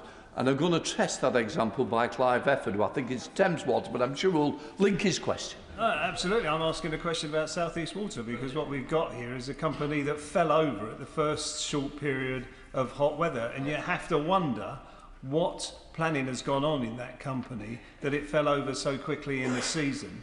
And when are we going to call time on these water companies? Because the consistent failure that we get from them, whilst they're extracted enormous profits from the industry, has got to come to an end at some stage. I know my honourable friend is as frustrated as the rest of us with these companies, but it is time. There must come a time when we say to them, enough is enough, and we take control of these water companies for the public good. Minister. I thank my noble friend, and as highlighted, the white paper does talk about if companies wish to move into alternative ownership models. But I just want to just briefly touch on special administration for breaching statutory duties, because under Section 37 of the Water Industry Act 1991, a water company has the duty to supply water within its area of appointment. A serious breach of these principal duties or of an enforcement order can be grounds for a performance SAR if that breach is so serious that it is no longer appropriate for the company to continue to hold its instrument of appointment. Alison Bennett. Thank you, Mr. Speaker. I absolutely despair of South East Water. As we've heard from honourable members who represent Kent constituencies, they can't cope with large water outages. Neither can they cope with small water outages. In my Mid-Sussex constituency, the village of Staplefield has just gone through 30 hours without water, without bottled water being supplied, without good information, and even with misinformation. I understand that trying to fix decades of neglect in the water infrastructure will take a long time. So can I ask the Secretary of State, in her next meetings with executives at South East Water, will she ask to look at their communication plans so people know what's happening, get timely information and get the bottled water they need, seeing as outages seem to be par for the course these days? Minister. I thank the Honourable Lady, and she's absolutely right. It was one of the issues that we had in the conversation on Sunday, was that issue around communication and where bottled water stations should be. I was told in this incident that they'd work more closely with the LRF to listen to their advice on where to place them, but obviously if that's not the Honourable Lady's experience, then I'd be keen to hear about that so I can take that back to the company. What I will say, because it is an interim chair, and I know that she's keen to build new relationships with members of Parliament. She has assured me that she's going to be meeting members of Parliament, and I think this is something collectively, this issue around communication, this issue around where bottled water stations is one that I would say urge to raise with her directly, so that we've got them in the right place, because I think fundamentally members of Parliament and councillors know and understand their areas probably far better than a water company. Matt Rodder. Thank you, Mr. Speaker, and could I thank the member for Herne Bay for his question, and also the Minister's approach to this very difficult and appalling issue in Kent. Could she update the House and say a little bit more about the work to get meaningful compensation for the residents and businesses who are affected, and also in the longer term what she's doing to improve the system of compensation, which for many of my residents who had a water outage had to wait a long period of time for money to be paid back? Minister. I thank my honourable friend. And absolutely, one of the first things we did when we came into government was look at the Guaranteed Service Standards scheme, the GSS scheme, and we've introduced new increased compensation payments and introduced new standards. Because previously there weren't even compensation being paid when people were under a boil notice, and that's something that this government's introduced. We've doubled for failings like supply interruptions, low pressure and sewer flooding. And so because of these changes, customers should be receiving payments for boil notice for the first time, and we've been told to make it available to people as soon as possible. We're really clear that customers come first. They are the people I care about, and they're the people I am the Water Minister for. So we're also going to be looking at introducing a Water Ombudsman. In the conversation I had with South East Water on Sunday, I asked them to, by the end of the week, identify what compensation is going to be paid to who and when, and that is something I'll be following up with them. Dr. Ben Spencer. Thank you, Mr. Speaker. As she's looking into the situation with South East Water, can I also feed back what happened in Weybridge last week, where parts of Weybridge had restrictions of supply? While we're supplied by Affinity Water, I think this is a problem which is broader than just this area. Could you urgently review resilience of water supply, the availability, but particularly the impact new house building is going to have over the forthcoming years on supply? Minister. Thank the honourable gentleman. And on resilience standards, that's one of the things that we want to introduce for the first time is asset standards for water company assets, because at the moment these don't exist. There's no sort of rule or criteria for, well, what standard do you need to maintain your water treatment work to, or your wastewater treatment work to, or your pipes to, or how much leakage is acceptable or not. You know, that doesn't exist at the moment. So with the new regulator, we want to introduce these asset standards to say that you have to maintain your assets to a certain standard. And that should help change and basically build against what we've had in, not admittedly in this occasion they ran out of water, but what we've seen in other cases where supply, where infrastructure falls over because it's not adequately maintained and looked after, which is why the no-notice inspections really matter as well. Those MOT-style inspections, as I referred to them, where people from the Environment Agency can go in, no notice, check the assets, mark them on them, and then give the company enforcement notice to say that they have to improve their assets up to a certain standard. That's not going to be fixed overnight, but by having that goal and aim of where we need to get to will help to sort of prevent what we're seeing when we have issues where the infrastructure just falls over because it's not properly looked after. Clive Lewis. Speaker, South East Water is one of a number of privatised water companies that are responsible for setting off 35 reservoirs since 2017, and they haven't built a single one since privatisation that's complete. I think this government, we understand, is committed to a regulatory approach to dealing with this. I would say that's akin to putting a complaints box on the Titanic.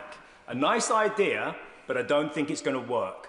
Ultimately, whilst you have private water companies whose first priority is to private shareholders, many of them overseas, who give a damn about our constituents, this will keep on happening until water is put back under public control in public hands and owned by the public. Minister. I thank my honourable friend. I know how passionately he cares about this, and I do genuinely pay tribute to him for championing this issue, for the work that he's done in Parliament to bring people together. As I have mentioned previously, the White Paper does talk about setting up a transparent process to look at transitioning into whether a company should go to a different model, which it mentions including not-for-profit if that's what it would wish to do so. Art Francois. Speaker, can I just very quickly endorse your lovely tribute at PMQs, as I'm an Essex MP, to Sir Alan Hazelhurst, who will be much missed, even though he did achieve a very respectable innings of 88 years in his time on this earth. Can I very strongly endorse the suggestion from my right honourable friend from across the Thames, as it were, about making water companies statutory consultees for planning applications. Yeah. Where there's an application for a large number of houses, the implications can be severe, not just for fresh water, but for foul water, and particularly for sewage. And in my constituency, our sewage capacity is very nearly maxed out. And the implications of getting that wrong are frighteningly obvious. So I can see the Minister helpfully is nodding. Could we please change the law to make water companies statutory consultees so they can give expert advice on whether or not new planning proposals are actually feasible in reality or no? Thank you. Hello, Minister. The honourable gentleman's right in pointing out the consequences of getting this wrong. And just to reassure him, we are looking at, as I say, using tools from NISTA, using the Water Delivery Task Force, where we have shortages and what can we do about it. And not just for water, for wastewater capacity as well, because both are crucially important, because we want to see homes being built. We know that. People want somewhere to live, and especially first-time buyers are finding it incredibly difficult at the moment. But we are taking a sensible approach to this and identifying, okay, where do we have shortages in wastewater or water? What can be done about that to increase the amount that we have available, but also what can be done to reduce demand in that area as well, as I mentioned, retrofitting and building standards and various other measures that can be taken too. Terry Jeremy. Madam Deputy Speaker, the DEFRA Select Committee has investigated South East Water extensively, and what I found particularly shocking was the fact that there were so many warnings and concerns raised that were simply ignored, and despite a high risk of water supply failure, the lack of preparedness was plain to see. So can I ask my honourable friend the Minister whether the regulatory reforms that the government is looking at will have real consequences when those concerns are raised but ignored by the water companies? Minister. I thank my honourable friend and in fact all members of the EFRA committee for their report. I thought it was a really excellent report and quite forensic in looking into the failures of South East Water. So it was a really brilliant, useful document. And he's quite right that there needs to be tough consequences if concerns are raised and ignored and they cannot be allowed to continue to happen. That is exactly why we want to give a new regulator with strong powers, with teeth, to be able to take action. It's why we're looking at introducing this performance improvement regime for water companies, so that if we identify failure in that water company, they're giving proper oversight to sort of turn that company around, make it improve, with consequences if they don't. Sarah Bull. Thank you, Madam Deputy Speaker. I thank the Minister for her praise of the report. As a member of the EFRA Select Committee, we are doing extensive work on the water industry and we are following this very carefully. As was said earlier, the key issue as part of the South East Water disruption was the lack of communication, and that equally applied to Anglian Water, with the outage that occurred at exactly the same time in South Northamptonshire. I was not told of the outage, and residents report not knowing what was going on for 12, 24 hours, and the water delivery was inconsistent. So what I ask is just whatever more the government can do to send a very clear message to the water companies that this lack of communication is not acceptable. I thank the Honourable Lady for her work as well on the EFRA committee, and she's absolutely right. It is unacceptable. There are things, and I feel like I'm a fair-minded person. I know that they don't control the weather, water companies. I know that they can't build a reservoir overnight, but they certainly can. Contact their members of parliament, contact their councils, get in touch with their local resiliency forums, and make sure they communicate with their customers as an absolute bare minimum. And that is exactly the conversation and what I'll be telling each and every one of them. Chris Inchley. Madam Deputy Speaker, alongside the failures in the South East, there was a widespread disruption of water supply across swathes of my constituency during the recent heatwave in Buntingford, Cotterwood, Ardley and Thropping. And Madam Deputy Speaker, in a country as wet as ours, it should take a true organising genius to create disruptions in water supply, but we are on track for a 6 billion litre water deficit in our country in coming decades. And on top of this, the forecast for water consumption from AI data centres is now estimated to reach up to 500 billion cubic metres every year. So to prevent disruptions of water supply recurring year in, year out, will the Minister, who I deeply respect, accept that we cannot continue to have infinite increases in demand on our already vastly overstretched water resources? I thank my honourable friend, and he's quite right. It is astonishing that we are going to be seen with climate change, wetter and wetter winters, drier and drier summers, but we have no capacity in which to store it in the winter and use it in the summer, and that just feels like an absolute nonsense. On the issue of data centres, one of the things I'm quite keen to look at, and I sort of mentioned this in an answer over there, is at the moment, the way that the legislation is set out is that the water that is supplied by a water company has to be drinking water standard. So again, it feels again a logical, sensible move to say, well, could you not, if you're using water for cooling purposes, not for drinking purposes, not in people's homes, to be absolutely clear, but could you not, if you're using it for cooling purposes, use a different standard of water? Why does it need to be drinking water quality? Because that would enable us to use water where we're wanting to use it for things like data centres, for growth in a closed loop system. I think that's important to point out as well. But why couldn't you use something like wastewater to do the same job? Why do you need to use drinking water? And it feels like there was some legislation we have which was done for the right purposes. You know, it sounds great. A water company, of course, must have produced water that is drinking water standard. But does it need to be drinking water standard if we're using it to cool machinery rather than for people to actually use to drink? A final question, Helen Brown. Thank you very much indeed, Madam Deputy Speaker. South East Water have openly and publicly admitted that they cannot supply drinking water for all the future homes planned to be built in Kent. So specifically, what is the Minister's response to that concern? And is she having conversations with her colleagues at the Department of Housing, Communities and Local Government? Minister. I thank the Honourable Lady for her question, and the short answer is yes. So the previous CEO, or the current CEO who hasn't gone yet, came to the Water Delivery Task Force a month or so ago, a few weeks ago, and with some of the local councillors from the area to talk about exactly this issue, the supply of water and the housing demands and how that can be met. And on the Water Delivery Task Force, I sit on that committee with MHCLG are there as well. So we're all having that conversation together, which was around how can we ensure that we build the homes that we need in a way that doesn't impact existing people living in the area and the water that they need, and in a way that ensures that those new homes have the water that's required. So we were looking at sort of over the next sort of 5, 10, 15 years, you know, what are the various supplies of water that were coming in? How does that impact house building at that time? How can homes be built to a more water efficient design? So those conversations are happening across government right now to balance out that question of how can we make sure everyone has a home to live in, but how can we stop there being a water crisis at the same time? That concludes the first urgent question. I'll give the front benches a few moments to swap over.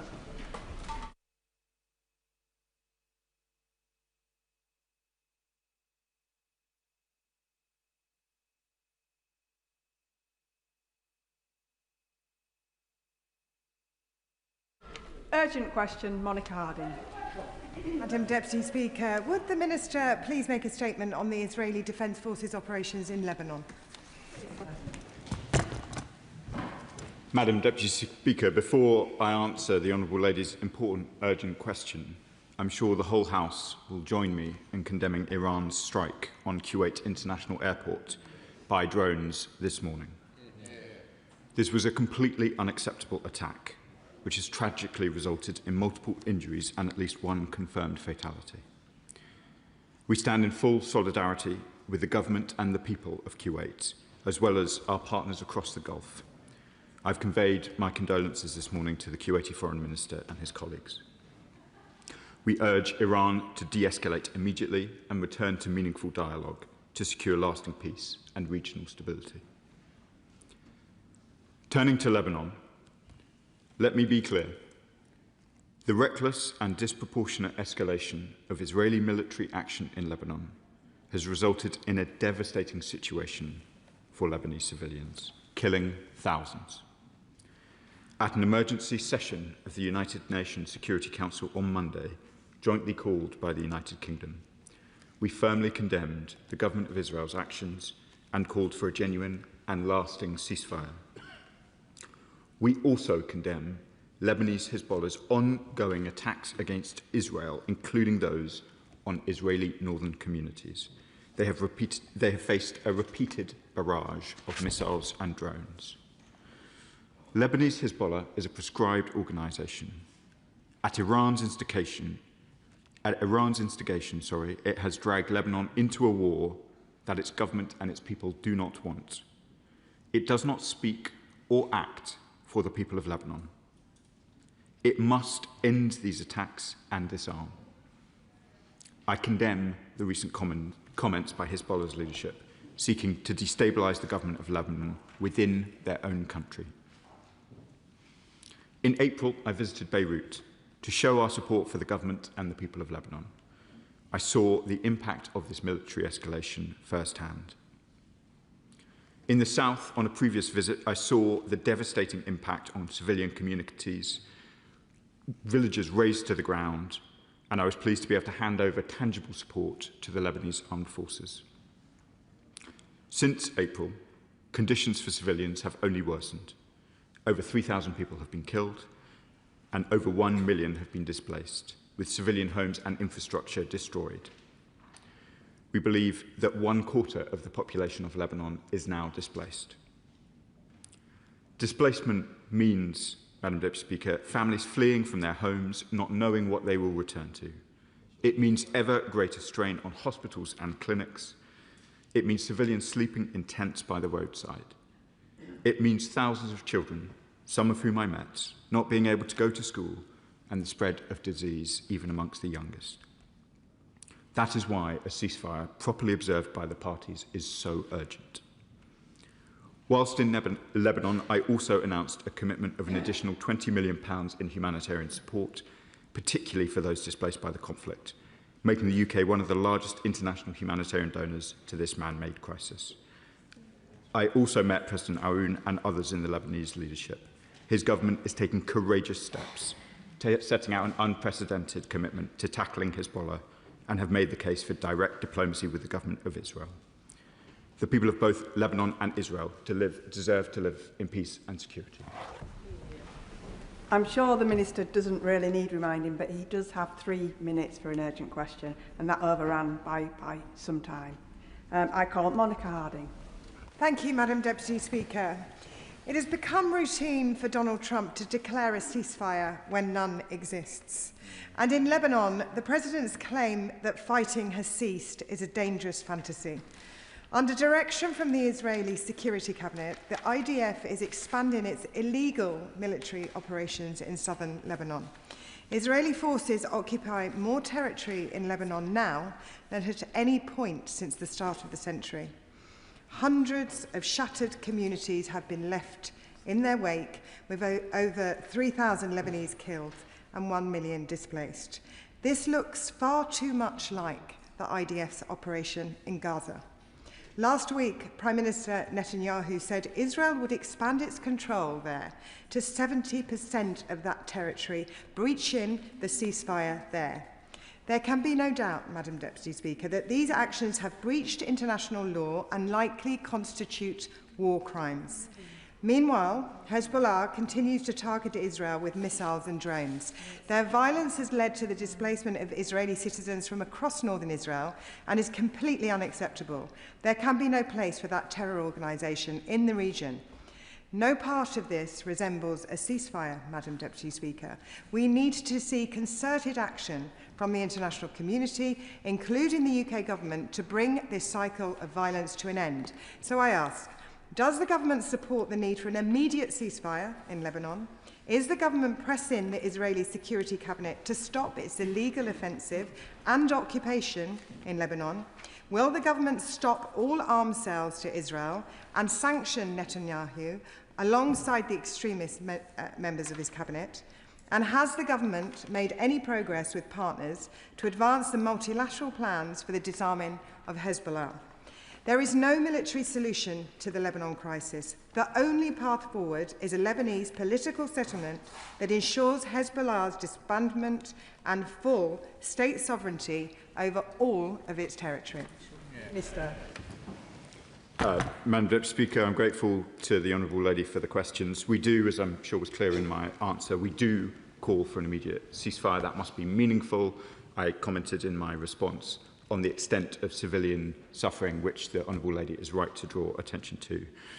She is right also to highlight the vital importance of a rapid disarmament of Hezbollah, who are doing the people of Lebanon nothing but harm in their continued efforts to undermine the Lebanese government and to bring the Lebanese into a conflict that they do not wish to be a part of.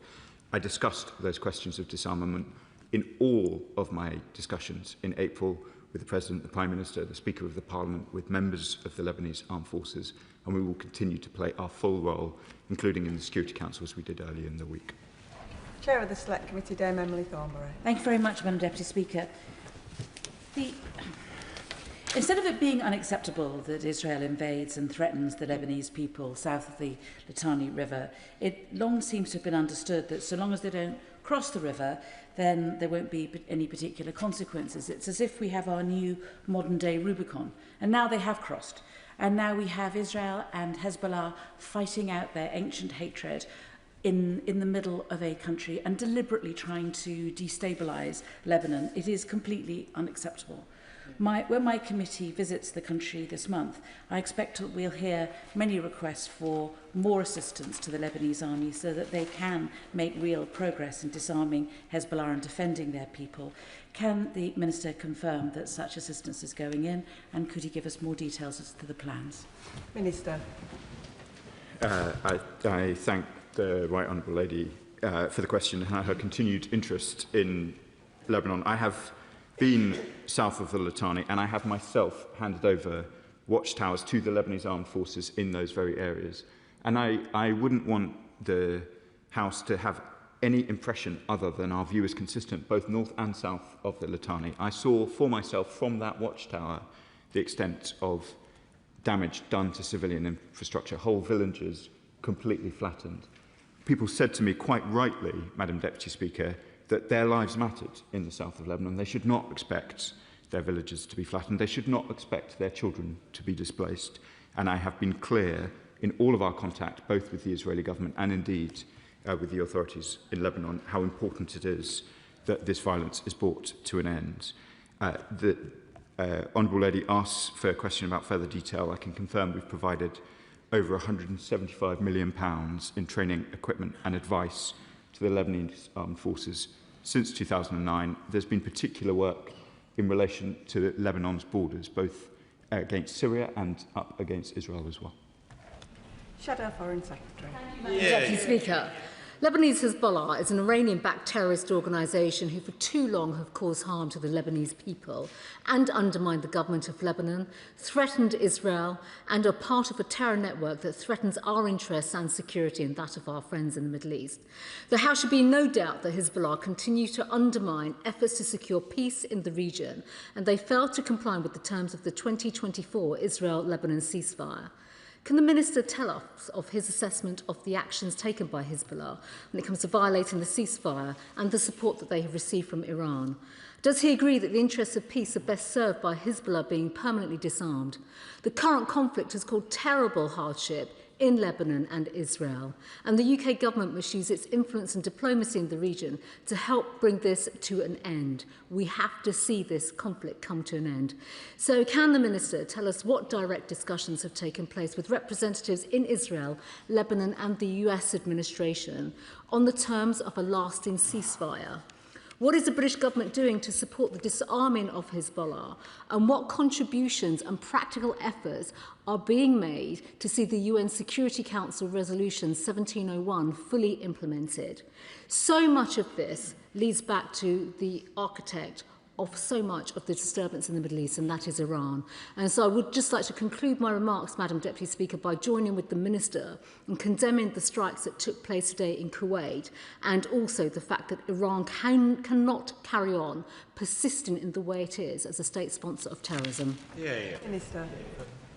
Madam Deputy Speaker, the Shadow Foreign Secretary makes a range of important points, including on the enormous continued harm that Hezbollah does to the people of Lebanon, as indeed they continue to attempt to do to the people of Israel as well.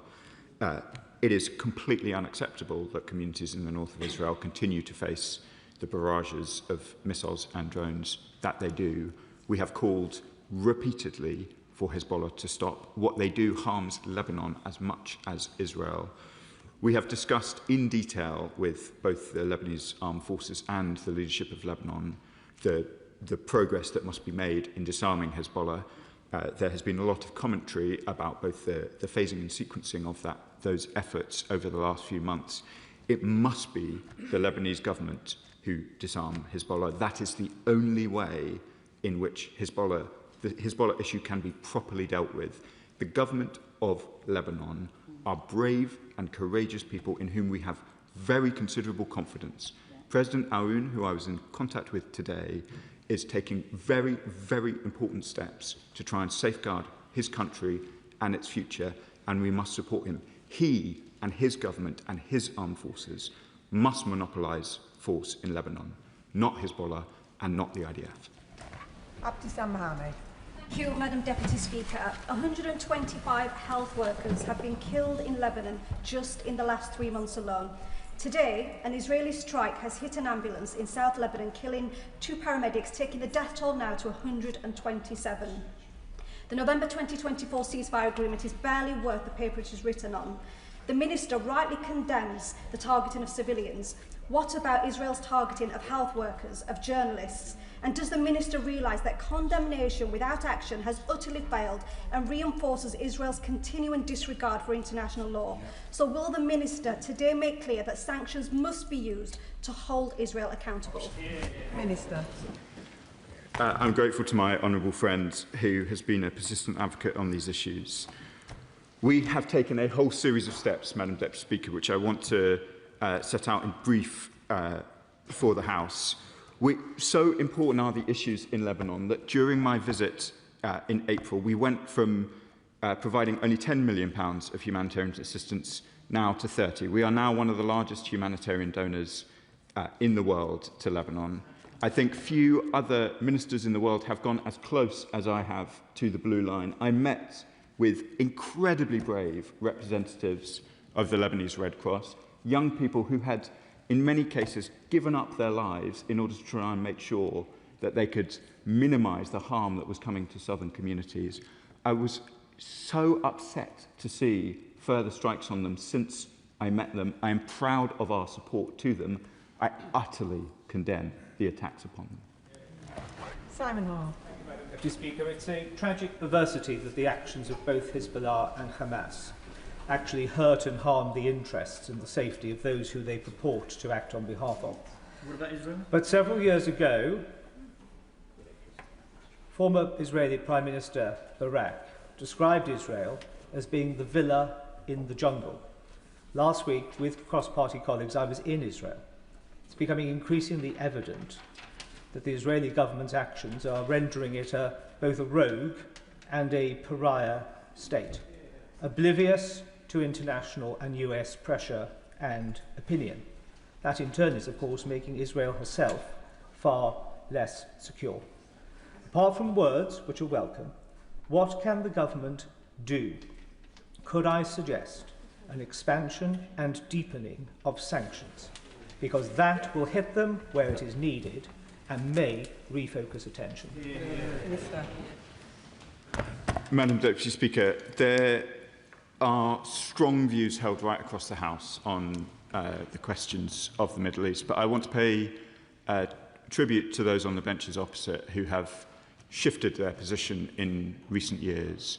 The British government, while I have been the Middle East Minister, has indeed made very significant policy decisions, both existing sanctions, and I know the honourable gentleman will understand why I don't go further on the question of sanctions, but I am the first British minister from this dispatch box to announce sanctions on Israeli ministers, and I recognise what a Rubicon that is, and I recognise also that I have been supported in doing so by voices on the opposite benches, as well as, of course, by my many honourable friends behind me. I recognise the gravity of what is happening in the Middle East. We will continue to take the steps that we have been, responding with the urgency that is required, and I hope the House will permit me if I say I felt at the point at which I announced the recognition of the State of Palestine that I was speaking for the whole House, not just the government. John MacDonald. Could I just take 30 seconds, Madam Deputy Speaker, to associate myself with the remarks by the Speaker with regard to Sir Alan Hazelhurst. Sir Alan was in the chair when I seized the mace and he expelled me from the chamber, but he did it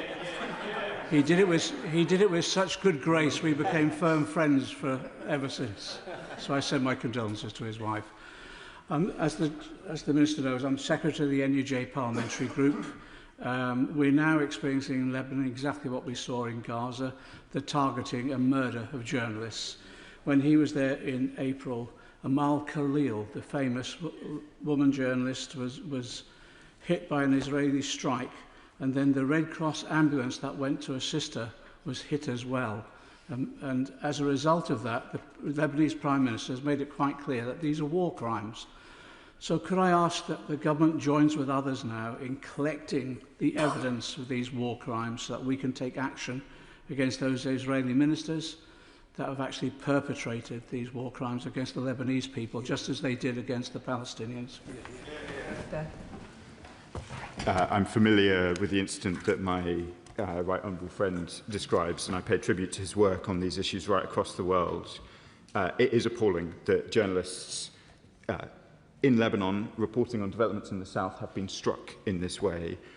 We made interventions in the United Nations following some of these assaults on journalists, both in Lebanon and in Israel, and we will continue to press these points. Brian Matthew. Thank you, Madam Deputy Speaker. With the world on fire, with war and climate change, with diseases such as Ebola stalking Africa again, will the government reconfirm its commitment to returning aid spending to 0.7% GNI and not cutting it beyond 0.3% GNI? Madam Deputy Speaker, we've discussed these issues on a number of occasions, and the Foreign Secretary and the Prime Minister have set out why we had to take the difficult decisions that we have, but I'd just like to assure the House that we have protected Lebanon from those cuts, and that is why we are in the position that we are of being one of the largest humanitarian donors to Lebanon in the world. Pex. Thank you, Madam Deputy Speaker. And can I start by paying tribute to the dogged determination of the Minister to get this issue right, which is shared by many of us in this side of the House. Madam Deputy Speaker, I think I've said prayers every time throughout this crisis when there has been an abuse of human rights, not just in Lebanon, but when Hamas took the hostages, when innocent Palestinians have been killed, when villages have been threatened, when settlements have been, violence has been done. Now, the IDF and the Israeli government sits at many times about that. And, Madam Deputy Speaker, I fear I am running out of prayers to make. Can I ask the Minister, beyond the moral outrage we rightly express in this House, what more will it take for a British government to stand up for sanctions and further action that demonstrates to the world and the people in Lebanon and in Gaza and in the West Bank that we get it and we will take the action necessary to stand up for international law, human rights and their freedoms? Minister.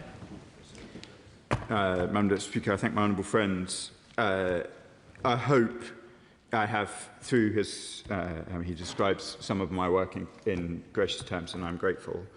I hope in Britain's sustained commitment to these issues in Lebanon that we have demonstrated that we understand the gravity of what is going on here. We will remain deeply engaged in these questions. I have been in contact with the Lebanese Foreign Minister, the Lebanese President, American counterparts. We have raised these issues with the Israeli government as well. We will continue to do so. Matt Pritchard. Thank you, Madam Deputy Speaker. Can I join with the Chairman, just getting back into place, Chairman of the Foreign Affairs Committee, for comments on seeking to support capacity building in the Lebanese army? That's absolutely right. Can I also thank the Minister and join him in recognising the courage of the President and other ministers in the Lebanese government, particularly their public condemnation of Hezbollah and even indirectly Iran. Could he confirm that it is the view of the British government that not all Shia, those that follow the Shia tradition of Islam, both in indeed Lebanon and Iran, necessarily support Hamas or Hezbollah or the evil Iranian regime? And can I put on the record my condemnation of both Hezbollah and Iran, who basically have caused this latest conflict in Lebanon? Israelis should be able to live in peace without fear of being bombed by drones or missiles. That's absolutely clear. But does he share the view of the French envoy to the United Nations that Israel needs to learn the lessons of its occupation of Lebanon in the year 2000?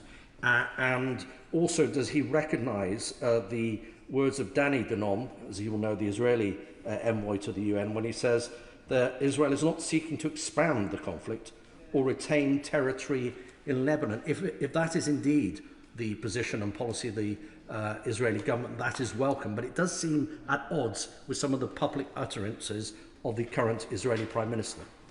Minister. I completely agree with the honourable gentleman about the Shia of whether it's Lebanon, Iraq, Iran, indeed Pakistan.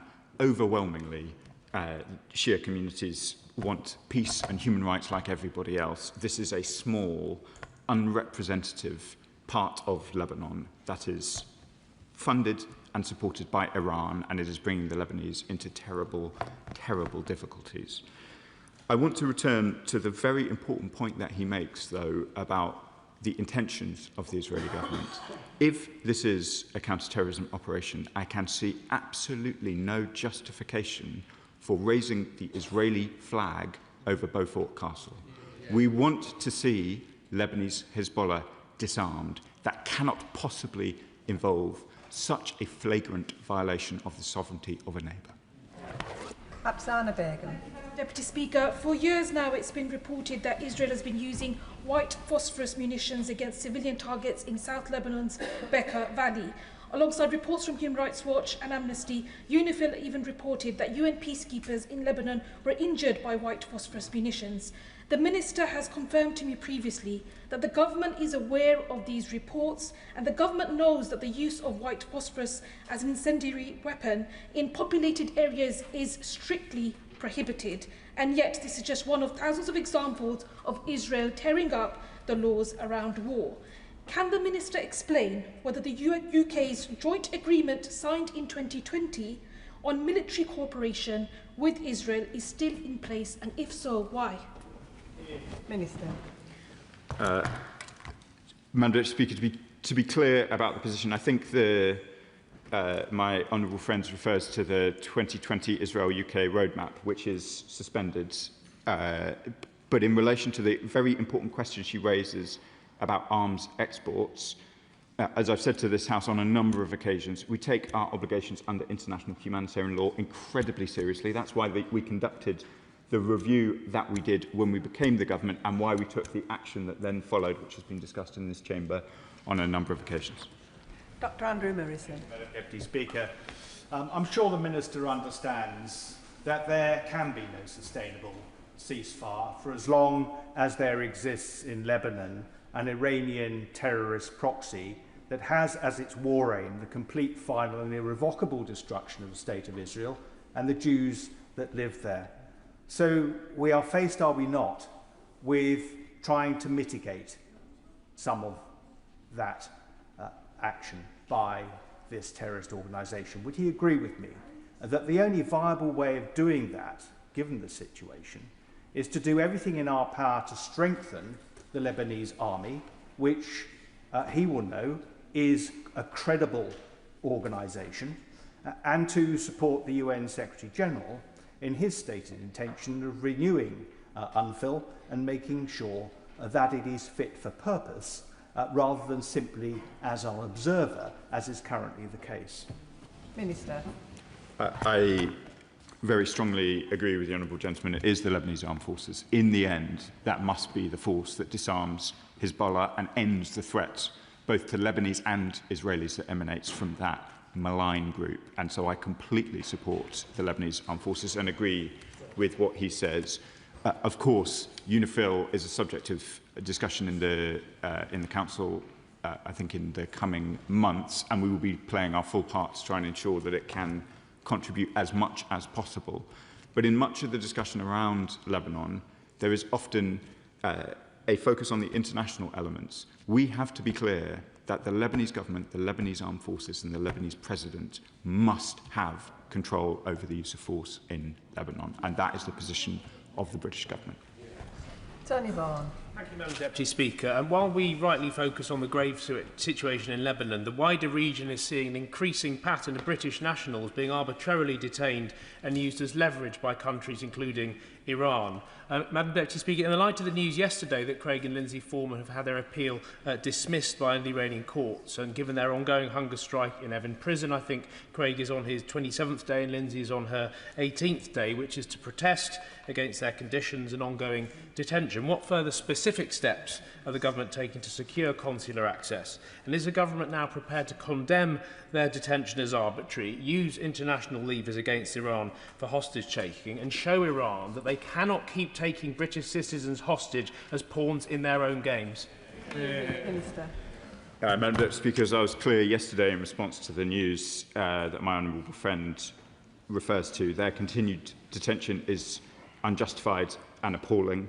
My honourable friend has been a doughty advocate for his constituents in this matter. I will continue to meet with him directly and with them on all of these questions. The behaviour of Iran is not solely in relation to British nationals, though of course that must be our focus in this chamber, but it is part of a much wider pattern of detentions which appear to have absolutely no justification of any kind, and it's a pattern which extends far beyond Europe as well. We condemn it.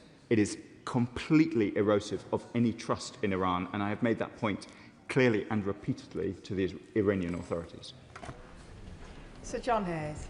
Madam Speaker, in referring the House to my entry in the Register of Interests, I commend this Minister for both visiting Lebanon in April, for his continuing dialogue with the very good new ambassador here, and for our ambassador there. He will know that the Lebanese people deserve to be free from fear, from persistent uncertainty, from perpetual hostility, and from permanent doubt. The only way of that happening, as he said, is to support the Lebanese government and the armed forces. We do so already. But to endorse the point made by my honourable friend from South West Wiltshire, will he look at what further steps can be made to communicate that support within Lebanon? The worry people have, and I think shared across this chamber, is that sadly, tragically, the Lebanese people will come to believe that Hezbollah is defending them, where in fact it's doing anything but, it's endangering them. So what further steps can be made to reassure the Lebanese people of what he's told the House today? I thank the honourable gentleman and my Lincolnshire neighbour for his kind words and for his attention to these matters.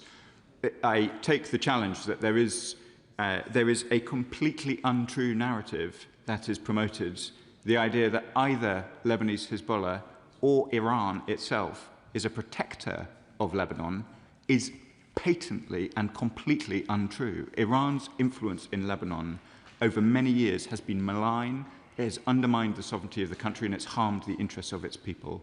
And I take his challenge, and I'll return to him on it, on what more we can do to make sure both our support and the malign nature of Iranian influence within the country. Imran Hussain. Thank you, Madam Deputy Speaker. And the reality is, Israel continues to rip to shreds every last line of the international rules-based order. It continues with its illegal land grabs, illegal settlements, war crimes and genocide in Gaza, and is now breaching the ceasefire agreement with illegal military action in Lebanon. 55 children have been killed and 212 injured in Lebanon since the ceasefire began on April the 16th. So I say to the Minister, he will have seen the strength of feeling in this place, and I seriously ask him this question: how many more children must be killed in Lebanon and Gaza before his government stops with the empty condemnations and takes real action? Minister. I recognise my honourable friend's engagement and commitment to these issues. I would just gently say back to him, I have met the children displaced by this escalation. We have taken urgent steps to very significantly increase the support that is being provided to them. We have done everything that we can privately and publicly in the way that I have described to the Chamber over the course of the afternoon to try and make sure that there is a genuine, meaningful ceasefire that holds, that does not lead to the loss of life, whether children or otherwise. We will continue to do that. We have changed very significantly our posture towards Lebanon within the last few months. As I said earlier, we are now one of the largest humanitarian donors. I have myself handed over equipment to the Lebanese in order to try and ensure that they can control the south. That is not to say that that progress has been uniform. In fact, it is very clear, as my honourable friend will have heard, that I am acknowledging how much worse the situation has got. But we will continue to play our full role here at the United Nations and with our counterparts in the region to try and bring about a genuine and meaningful ceasefire. Vicky Slade. Thank you, Madam Deputy Speaker. Israeli Minister Ben Gvir said in the last few days on social media, electricity must be cut off, the Zahrani must be seized and intensive warfare resumed. And last week, flattening Yehu, flatten it again and target the suburbs. This indiscriminate targeting of Lebanese people shows what the Israelis are really trying to do. So will the Minister agree that the time has finally come for a full ban on all arms to Israel? I'm almost reluctant, Madam Deputy Speaker, to talk any more about that Minister from the dispatch box. I am glad, I'm afraid, that I sanctioned him in the way that I described earlier. We were amongst the first countries to do so. I'm glad to see that others are now taking similar steps. That Minister, whose name I don't really want to say again in this chamber, brings Israel nothing but harm. He undermines their position in the world. He brings even Israel's friends into a position of disgust at his actions. Andy MacDonald. Thank you, Madam Deputy Speaker. And I share the Minister's condemnation of the murderous attacks upon Kuwait Airport this morning. I'm sure you'll share with me condemnation of the murder of 2 more health workers in Lebanon this morning at the hands of the IDF. And he referred to the Israelis ordering the war crime of forcible displacement of around 1 million Lebanese south of the Zahrani and Litani rivers, with 3,500 killed and tens of thousands injured by their actions. And this reflects the early stages of the Gaza war, when they told Gazans to move south of the Wadi River. Since then, estimates of 70,000 killed and 170,000 injured. Indeed, Israeli Defence Minister Israel Katz explicitly said the destruction of villages in southern Lebanon would proceed, in accordance with the model of Bet Hanun and Rafah in Gaza. So with growing Israeli attacks in the West Bank, in addition to that, when will the government act on this consistent pattern of war crimes purposefully pursued by the Israeli government and take action to pressure the Israeli state to stop its military action, end arms sales, stop F-35 supplies, impose sanctions, utilise the Sanctions and Anti-Money Laundering and Proceeds of Crime Acts? There are tools at his disposal. When will he use them fully? Minister.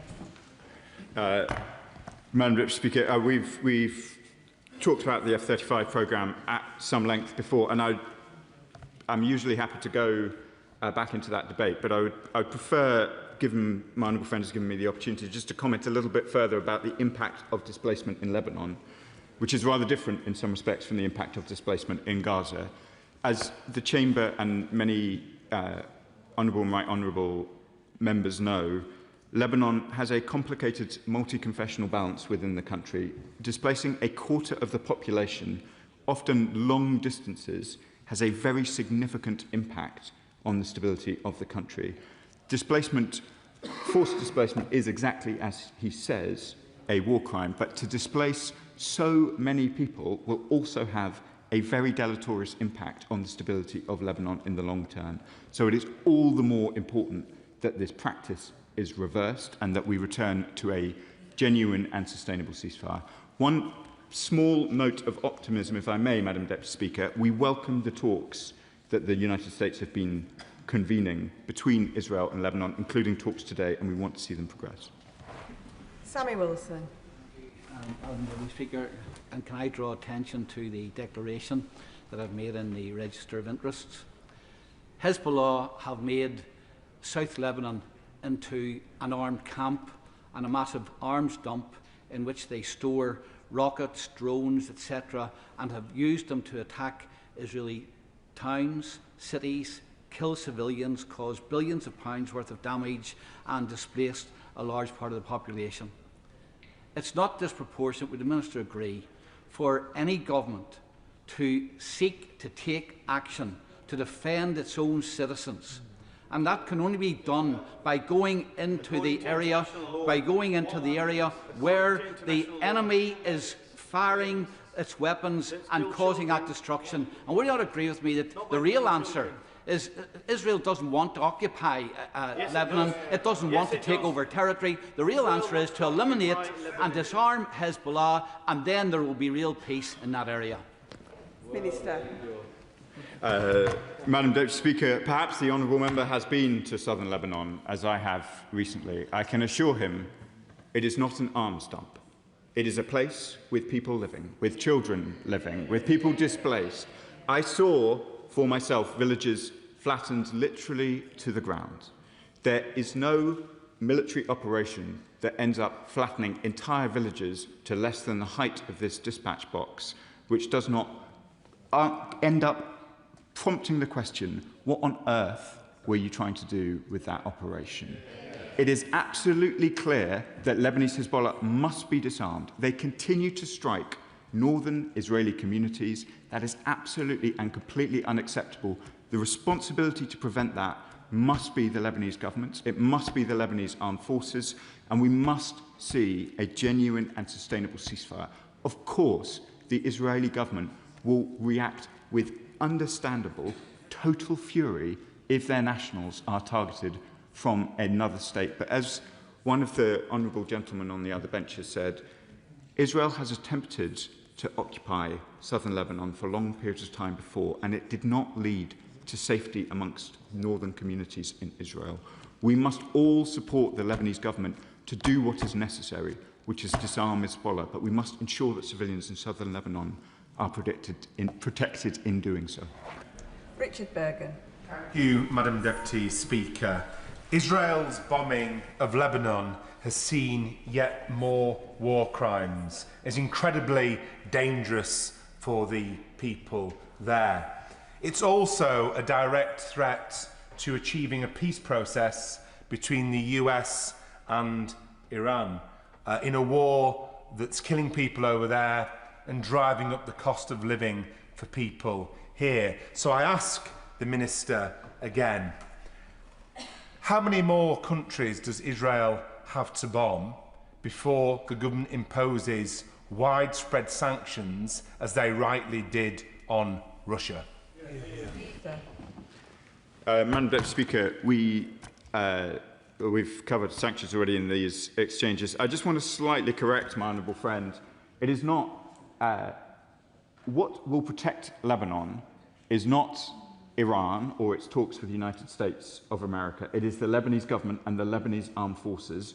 The process happening in Washington today between the government of Lebanon and the government of Israel, and the efforts of the United States, which I have welcomed, in seeking to ensure that there is no further violence of this kind. I think the President of the United States said earlier this week, the guns must fall silent, and I agree with him. Jeremy Corbyn. Thank you, Madam Deputy Speaker. Isn't the issue that Israel's occupation and destruction of so much life in Lebanon at the present time is a continuation of their genocide in Gaza, is a continuation of their continued occupation of the West Bank and arming settlers to commit violent acts against Palestinian villages and steal their land and their crops? Isn't the real issue that Israel is allowed to get away with it because the rest of the world provides Israel with the wherewithal to do it? Will you be very clear, what is the British government's military relationship with Israel at the moment? Are we supplying weapons? Are we supplying parts for the F-35? Are we sharing intelligence information? Are we assisting on their military occupation of those three areas that I've just mentioned? We are not, Madam Deputy Speaker. I've set out to the House on a number of occasions. The steps that we took were to ensure that no bombs, no bullets were being sold to Israel, or were being licensed to be sold to Israel by UK companies. That is because of concerns that we had about their conduct in Gaza. That applies to Gaza, that applies to the West Bank, and it applies to Lebanon. He asked me specifically about the F-35 programme, so let me reiterate to the House. The UK does not permit licences for direct sales of F-35 parts to Israel, but we are part of the global F-35 supply chain, and we do contribute to the global spares pool in which Israel may indeed be able to buy parts produced in the UK, but as part of a global arrangement which we are a part, which is vital to our security, the security of our friends and allies like Ukraine, and that continues to be our policy. Paul Wall. Deputy Speaker, the US News Service Axios reported that this week President Trump held a phone call with Benjamin Netanyahu, a direct phone call in which he said that Netanyahu was, and I quote, effing crazy for escalating his military action in Lebanon, killing thousands of innocent civilians, adding, "You'd be in prison if it weren't for me." But Netanyahu is also continuing to inflict death and misery on the people of West Bank and Gaza, as we've heard many members report today. So isn't it time that the UK government showed that it shared the anger, the global anger and disgust at Israel's attempt to act with impunity by imposing our own sanctions on illegal Israeli settlements in the occupied territories of Palestine? Minister. I have seen the reports that my honourable friend mentions about the language used by the President of the United States in his call with the Prime Minister. I think he's confirmed it this morning. The language is unparliamentary, Madam Deputy Speaker, so I won't repeat it, but I very much sympathise with the frustration that the President feels for the Prime Minister of Israel and the conduct of the Israeli government in Lebanon. And I reiterate my calls in support of his that we must have the guns falling silent and a genuine and sustainable ceasefire. Jim Shannon. Thank you, Madam Deputy Speaker. Can I thank the Minister, as always, for his answers. An incredibly difficult portfolio the Minister has, and can I say this, Israel isn't perfect. I'm not perfect. The Minister's not perfect. Nobody in this House is perfect. I think that's following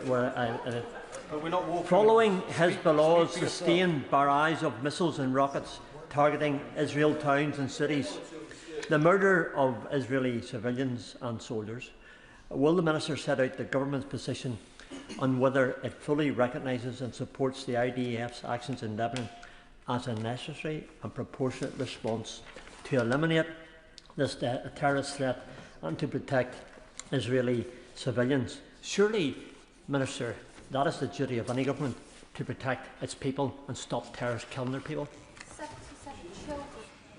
I regret to disagree with the courteous honourable gentleman on this question. I do not think that what Israel is doing is proportionate for all of the reasons that we've set out in the course of the discussion this afternoon. He is absolutely right that it is the responsibility of a government to protect their people. That applies to Lebanon as much as it does Israel, and that is why the talks in Washington today are so important. James Nash.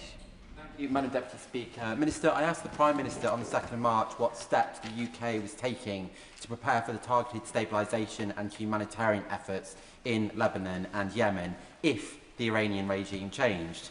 Well, while we are all in support of the dismantling of Hezbollah, the Iranian regime, of course, hasn't changed, but the Israeli government has nonetheless stoked regional instability through these wholly disproportionate attacks.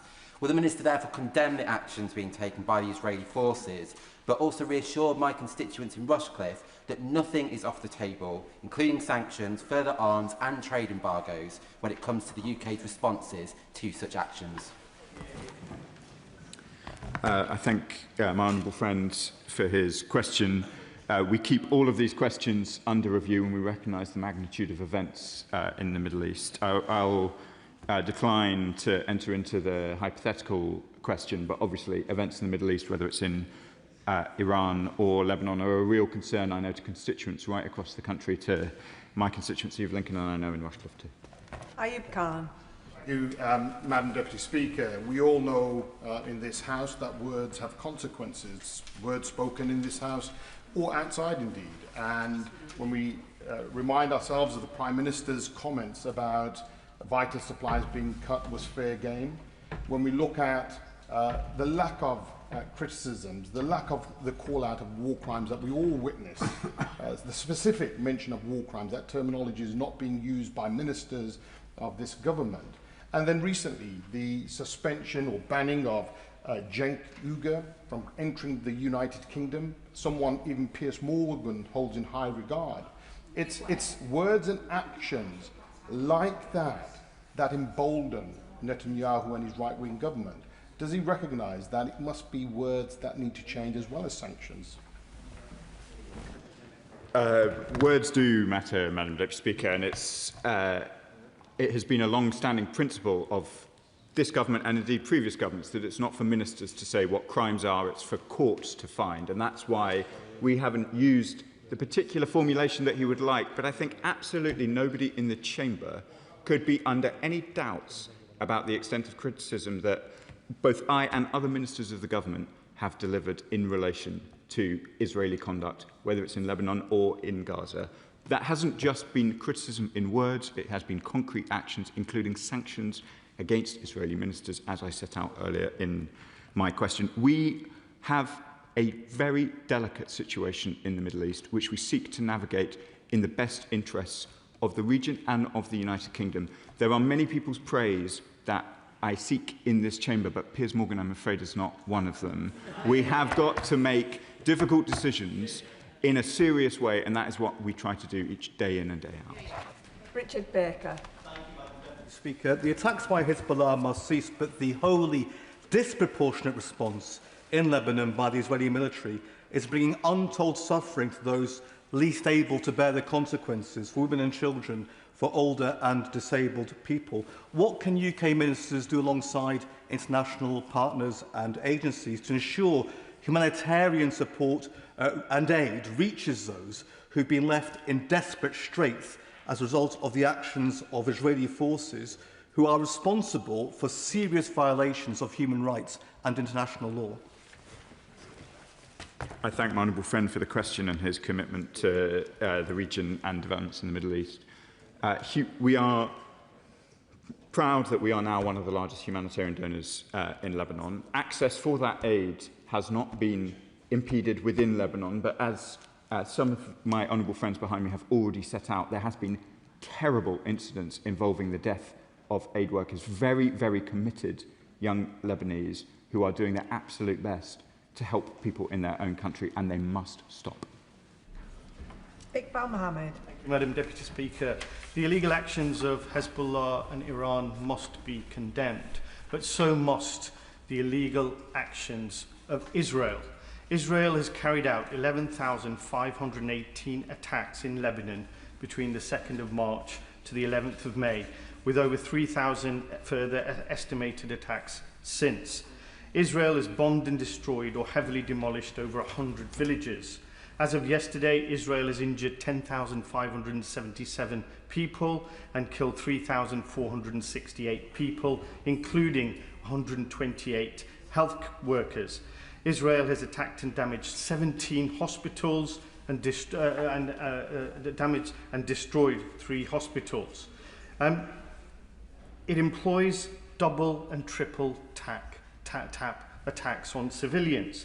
So, please may I ask the Minister, will this Labour government do anything meaningful to stop Israel's thirst for blood of innocent civilians, its insatiable appetite for the most barbaric violence, its Gazification of Lebanon and the wider Middle East? And does the UK support or condemn Netanyahu's declared plan for a greater Israel? Madam Deputy Speaker, I think we've got to be a bit careful when we describe the government of Israel. I don't think that they have a thirst for blood for innocent civilians. I think we've got to be a bit more careful with our language in this chamber. That sounds to me like it echoes anti-Semitic tropes. So I want to just take a little bit of issue with the question that I was asked. I have taken clear steps in relation to Lebanon and indeed in relation to events in Palestine. We will continue to do so, but I do think we've got to be careful with our language in here. Joe Morris. Thank you, Madam Deputy Speaker, and I just want to echo comments about the need for Hezbollah to cease their attacks on civilians, but it's clear that the tactics being used by the IDF deliberately echo and mirror the tactics being used in Gaza and in the West Bank: forced displacement, deliberate targeting of hospitals and other healthcare facilities, and intentional targeting of journalists to try and blind the world to the crimes that are taking place. Does the Minister agree with me that there is a clear need for further and deeper sanctions against the individuals and organisations responsible in the Israeli government? I thank my honourable friend for the question. I know he's been long committed to these issues and that he has constituents in the region who have strong views as well, and I'm glad for his continued engagement. I won't provide further comments on sanctions from this dispatch box for reasons that people will understand, but we will keep all measures under review as the situation evolves. Dr Scott Arthur. Thank you, Madam Deputy Speaker. Last week, France sanctioned Itmar Ben-Gvir, and that was almost a year to the day since the Minister made the same announcements from the dispatch box here. So I do thank him for the leadership he's been showing over the past months and years. And he's right not to pick a side in this war other than the Lebanese government, because both Iran's Hezbollah and Netanyahu has just shown a disregard for civilian life right across the region.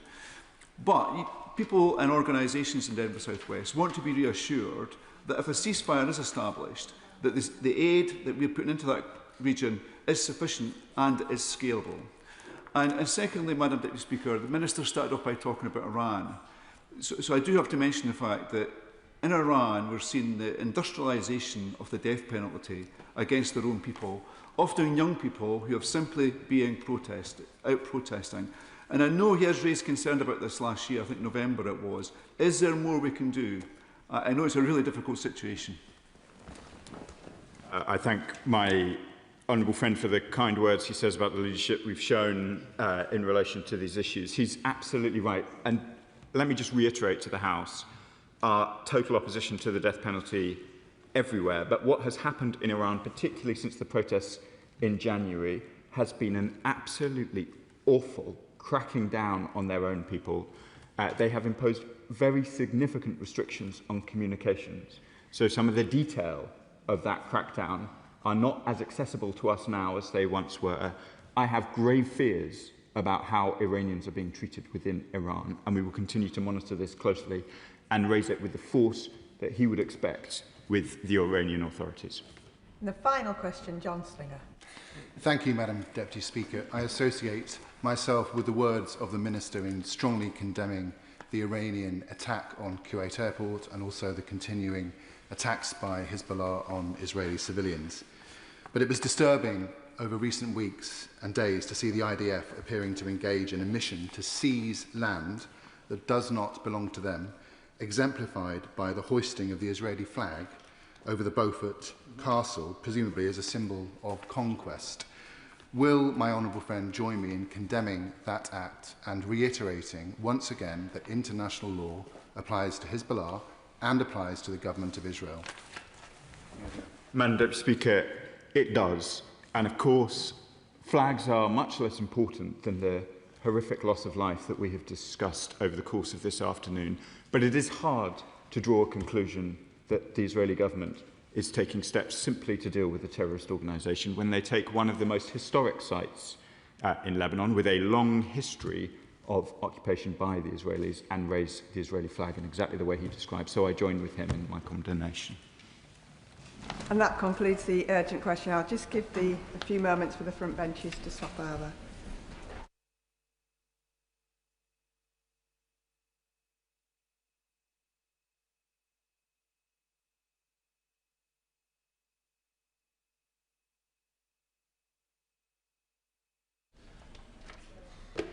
We now come to the general debate on the Government's response to the House's humble address on the 4th of February 2026. I call the Minister to move. Paymaster General. And I beg to move, Madam Deputy Speaker, the motion that stands on the order paper. Now, Madam Deputy Speaker, on the 4th of February, I came before this House to debate the humble address motion.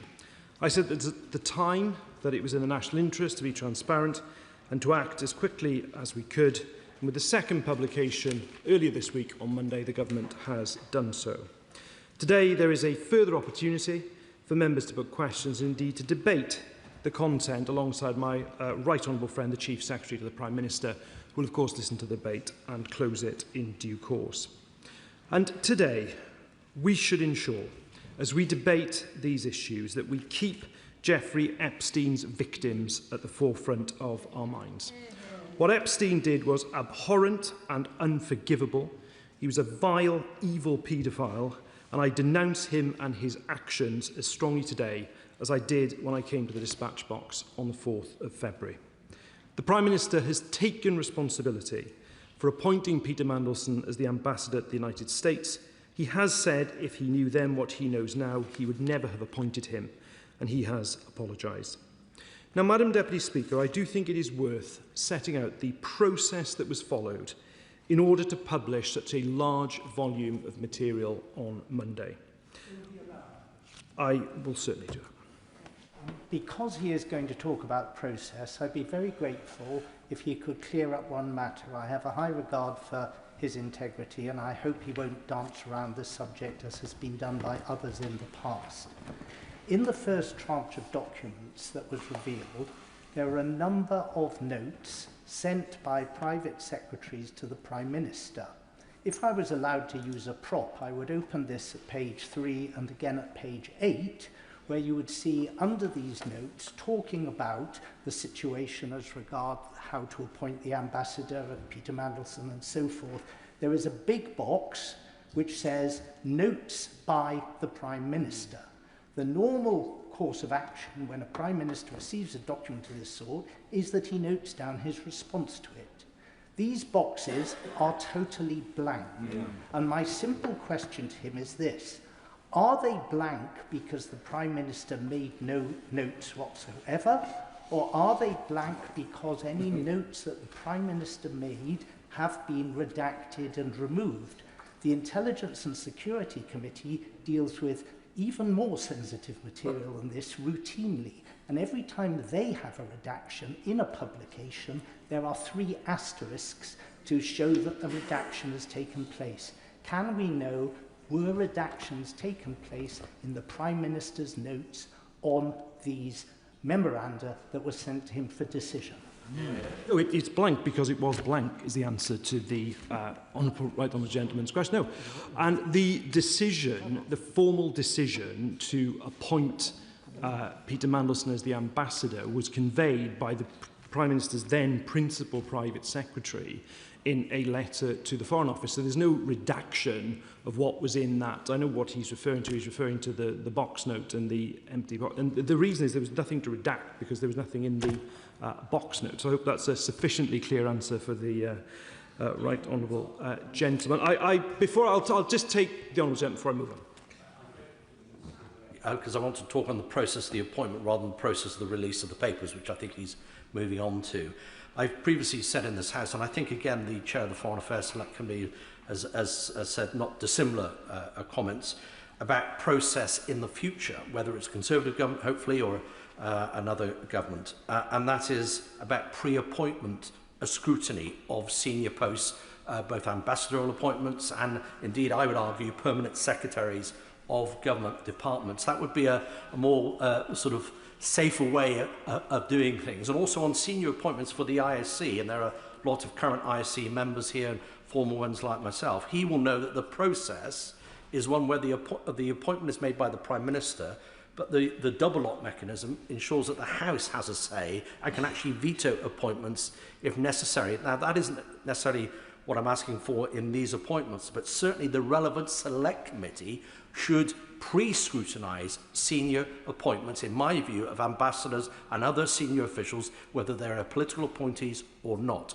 I think that would help the whole House, whatever our politics. Look, I'm not hiding from the fact, Madam Deputy Speaker, that we have to make changes to the appointments process. And indeed, what the government has done is to change the process for all direct ministerial appointments, actually, to make sure that due diligence and national security vetting has to take place prior to appointment. I think it's absolutely right that that change was made. Now, if I can just move, Madam Deputy Speaker, to the process, because the process that was followed was a significant one, obviously, to publish such a large volume of material. Now, when I was at the dispatch box on the 4th of February and committed to publishing material in the scope of the motion, bar that which the Intelligence and Security Committee agreed would be prejudicial to national security and international relations, I should put on record my thanks. Members who were in the House that day might recall that even as I was speaking in the chamber, I was making the case for the involvement, in fact, of the Intelligence and Security Committee. And I do know it was not a small undertaking. I think there's been a huge amount of time that's been spent by the Intelligence and Security Committee, and I'm very grateful for their very careful, and it looks to me, painstaking work to go through this volume of documentations. And members that day in February, and indeed since, have obviously raised a range of issues, and it's absolutely right that the government is so held to account on those. Now, as members will have seen from the material that was published on Monday, the government has enacted, I would suggest, the House's request for transparency to an extraordinary extent. I will certainly give way to the Father of the House. On Monday, I specifically asked a question to the Chief Secretary, to the Prime Minister. It was on the fact that it's extraordinary, this was the information available to us at the time, that there appeared to be no WhatsApp messages from the Prime Minister or text messages. We now know that there were no text messages to Mandelson after a few days after the general election, and the WhatsApp messages have totally disappeared. The Chief Secretary gave me an answer which I have to say I think was slightly disingenuous, because he said prime ministers don't operate in this way. They're all like Mr Gladstone. They sit at the cabinet table and men in frock coats bring them papers. And no, this is complete rubbish. We know that the Prime Minister must have been using WhatsApp all the time. Now, to use disappearing WhatsApp messages is contrary to what the COVID inquiry suggested. It is quite contrary to transparency also. And I just say to the Paymaster General that these scandals are made much worse by any hint of a cover-up. Everybody knows that a mistake was made. People are very forgiving to the Prime Minister who made a mistake. What they're not forgiving to is some sort of cover-up that all these numerous text messages and WhatsApp messages have suddenly vanished. Spot on. Well, on the reference to Gladstone, I think there are some members opposite who'd be quite happy to have Gladstonian principles in government. But can I just But look, to the point the right honourable gentleman makes around cover-up, that I really do reject. And I reject it for this reason. This was a process that was quite rightly driven by and led by officials without political interference, working with the Intelligence and Security Committee that is very well respected across this House and is a cross-party committee. There is not a single redaction in those documents that came about because of a ministerial decision, simply because we have not played that part in the process, nor should we have done. So I completely reject the idea of a cover-up. And on the subject of someone who might be keen on Gladstone, I give way. Knows me well and knows that my disdain for Gladstone and my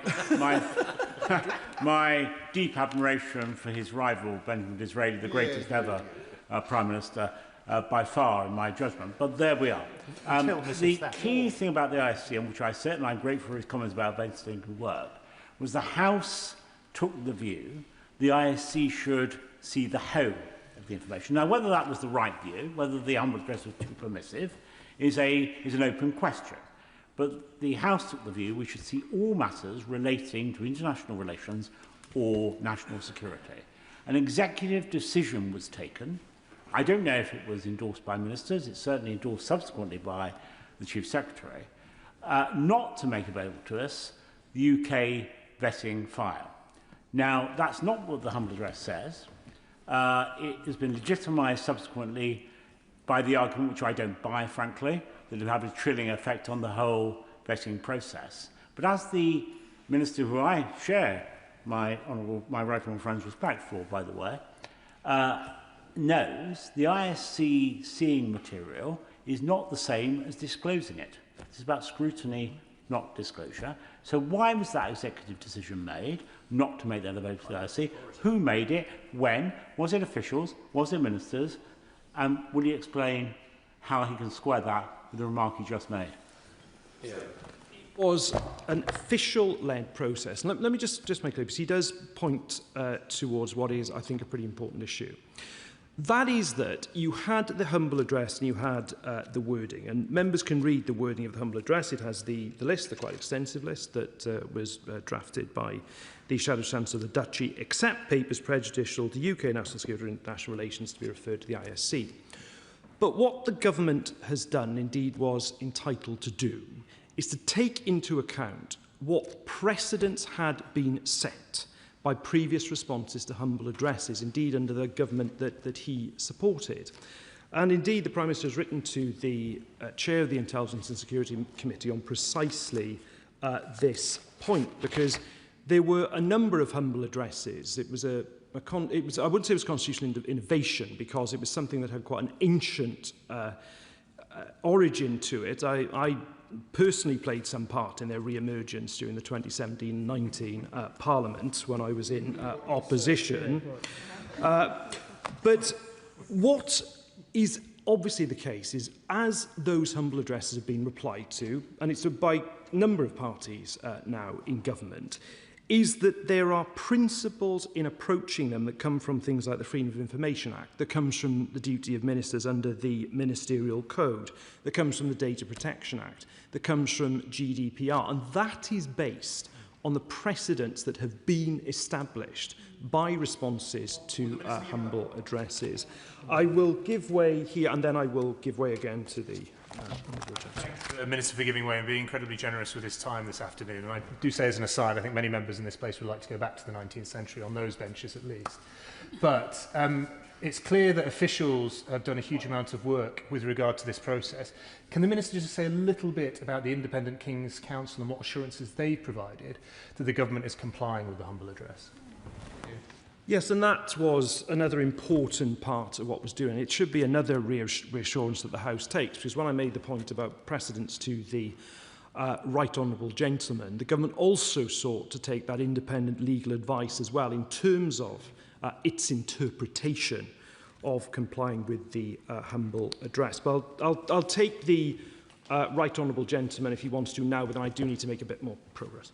Yes, well, I just want to clear up this point about precedents. It may be that I'm wrong about this, but I don't think there is any precedent of previously the House deciding that the Intelligence and Security Committee specifically should look at material that was going to be redacted before it went to the public.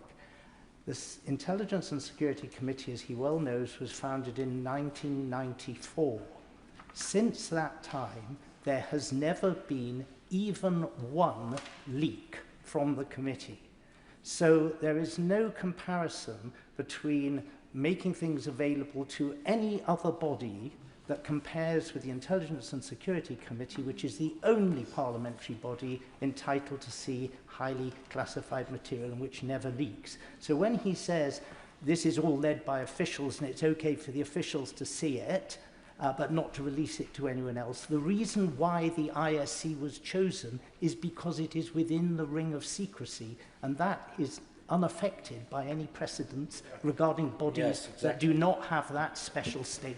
Exactly. Well done, I agree with what the Right Honourable Gentleman says. It's just if he looks at the wording of the humble address lists a series of classes of documents and then says, except those, which are the ones that were referred to the ISC. So that's the compliance with the motion. Now, let me just turn back to the process, because, as I say, undertaken by officials, they sought returns from all government departments, including material, as has been referred to, on non-corporate communication channels. There were multiple rounds of discovery to ensure that searches return material relevant to the full scope of the motion. Some documents were assessed as likely prejudicial to national security or international relations. This is the point I was just making to the Right Honourable Gentleman. And as I committed to the House in February, they were then referred to the Intelligence and Security Committee. Now, due to the wide scope of the motion and the significant volume of material that needed to be located and reviewed, the first publication on the 11th of March was focused on the parts of the motion that were of most urgent interest to the House: Peter Mandelson's appointment, his withdrawal and the severance. Now, the second tranche that was published on Monday contains material relevant to the parts of the motion that cover communications and documents concerning Peter Mandelson's appointment, vetting and messages between Peter Mandelson and ministers, special advisers and senior civil servants in the months prior to and throughout his tenure as ambassador. One more and then I'll come back. All documents held by the government have now been disclosed, save those documents that are being withheld on the request of the Metropolitan Police. And I will take... I'm grateful to my honourable friend.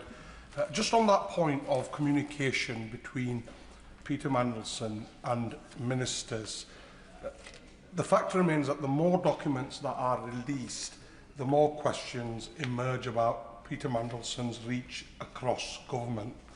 So can the Minister tell the House whether Lord Mandelson had any discussions whatsoever with ministers, officials or advisers about Palantir?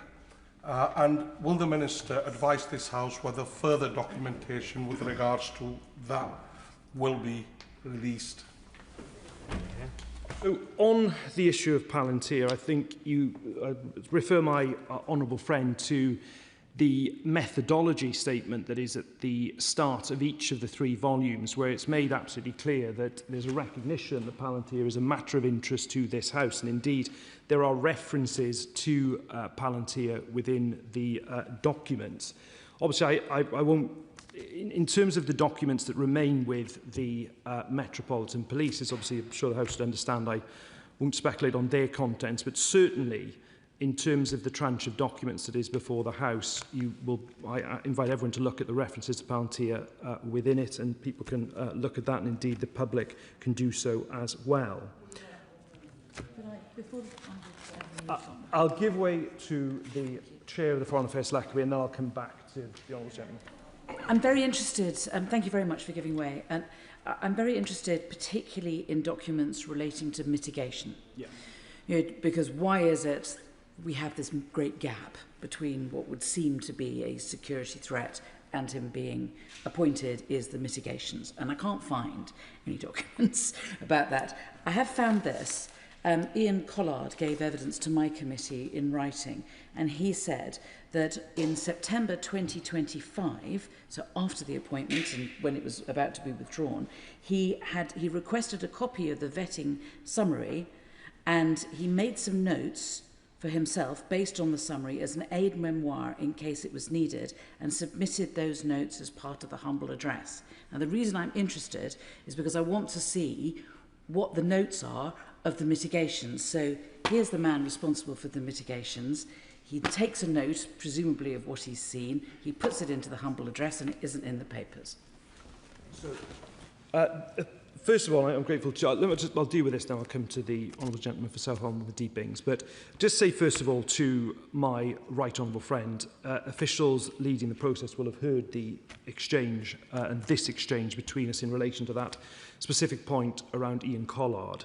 I would also say that in relation to the documents with the Metropolitan Police, they do fall, as my right honourable friend, the Chief Secretary of the Prime Minister, set out in his statement on Monday, into a number of categories, from internal correspondence relating to Peter Mandelson, documents in relation to conflict of interest, and also national security vetting is the third category as well. But I assure her that I appreciate the point she's making. Officials will have heard the exchange between her and I. May I just come back to this? I'll do this, yes. I just want to make it clear, because this isn't part of the original decision-making. This is an aid memoir that he has made. So if I can't see the original documents, then at least this is a later one. Can I at least see that? As ever, my right honourable friend makes her case forcefully, and the point I'm making is, and I'm treading carefully in my language, because this has been a process led by officials working with the ISC, but the officials working on this will have heard the request that she has just made, and then I will give way to the right honourable gentleman. I'm going to give way a second time, and indeed I will be taking up the point that the right honourable lady raised about mitigation during our later considerations of these matters. Should I catch your eye, of course, Madam Deputy Speaker, which is not a given. But in particular, will he address the issue of when the Metropolitan Police asked for information on UK vetting? Because whilst we know the granular detail, because of the executive decision based on precedent, although my honourable friend has challenged the precedent, was made, there was an assumption that some information on vetting would be made available, perhaps in a redacted form, having first been considered by the ASC. I will say no more than that. We now hear that no information is going to be made on vetting until the Metropolitan Police have finished their work, when it will come back through the ISC according to the process agreed as part of the humble address. So when did the Metropolitan Police begin to take an interest in the vetting part of all this, and why?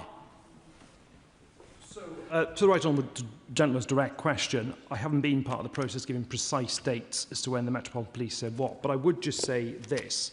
The documents that are with the Metropolitan Police have been viewed by the chair of PACAC. So we've sought to, within the confines of not wishing to undermine the ongoing investigation, try to be as transparent with Parliament as we can be at this stage.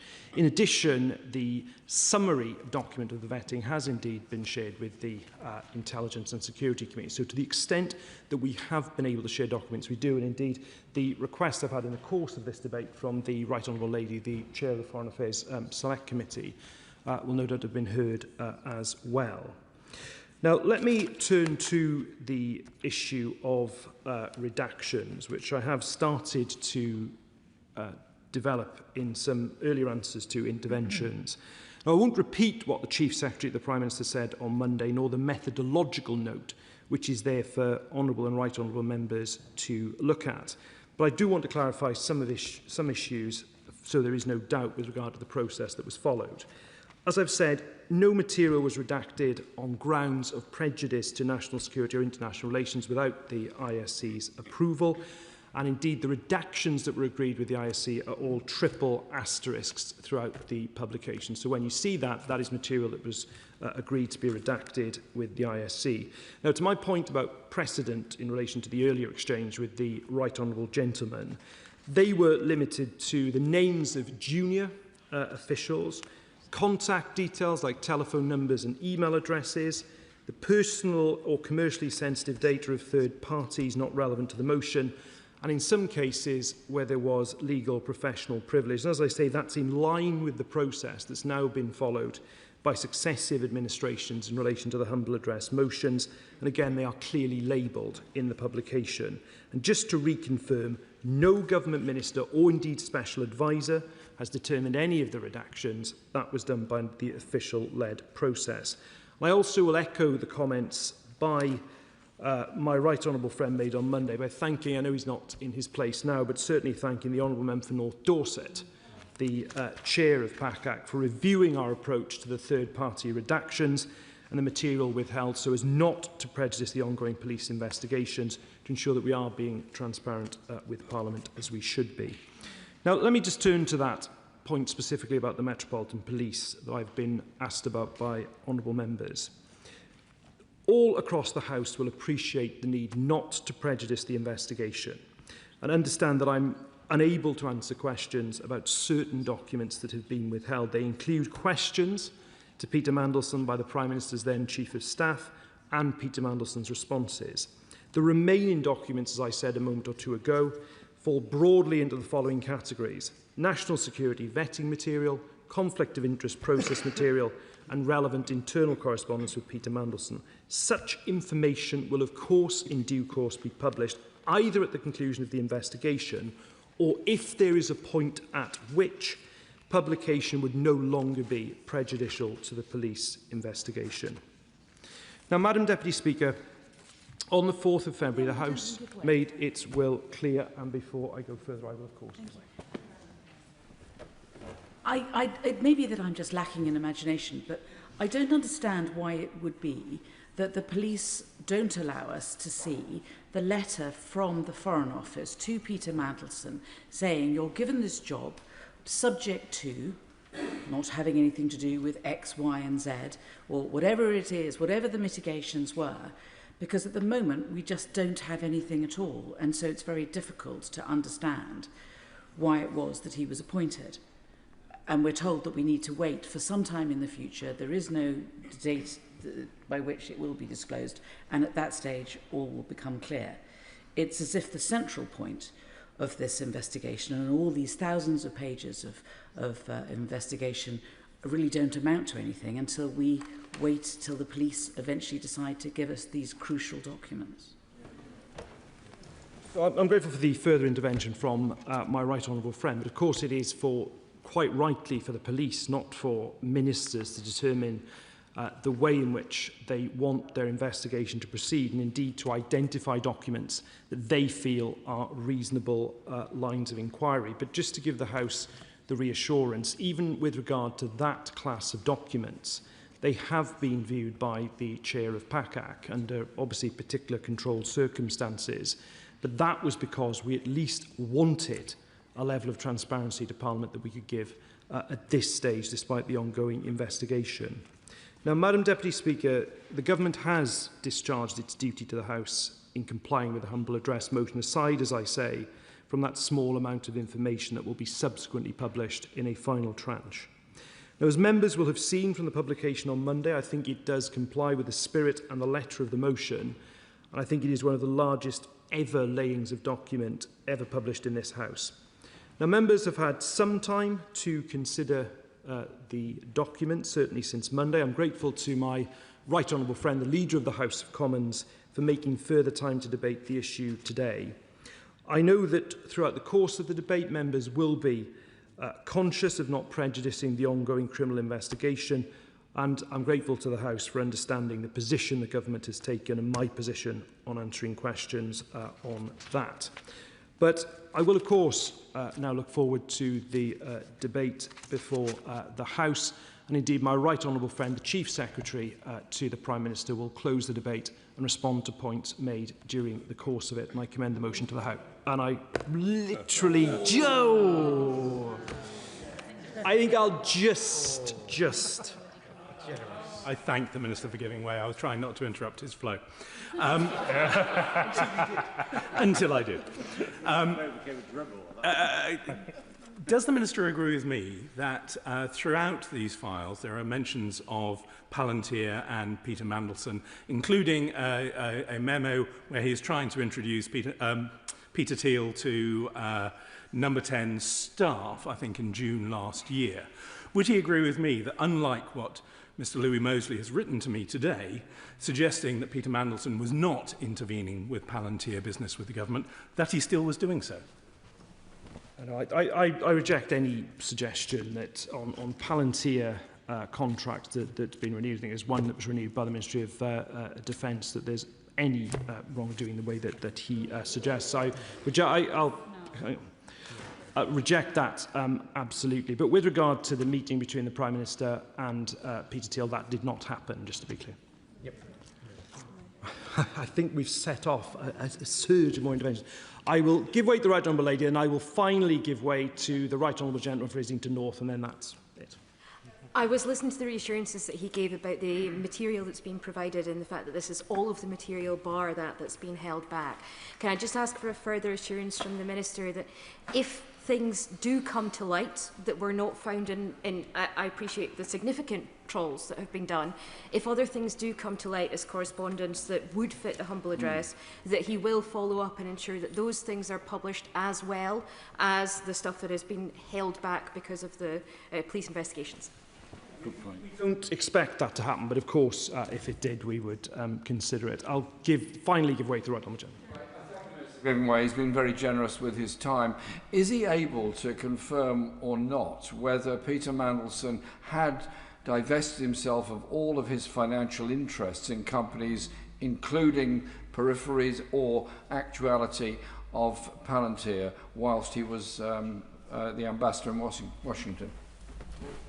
Speaker, that of course strays into the conflict of interest class of documents, which is still one of the classes that's with the Metropolitan Police.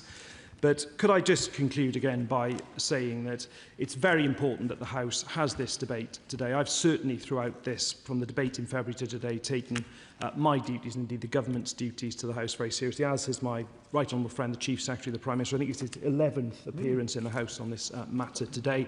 He will, of course, close the debate and answer any further questions. I commend the motion to the House. The question is that this House has considered the Government's response to the House's humble address on the 4th of February 2026. I call the Shadow Secretary of State. Thank you very much, Madam Deputy Speaker, and I thank the Paymaster General for his remarks, and I look forward to hearing what the Chief Secretary of the Prime Minister has to say at the end of the debate.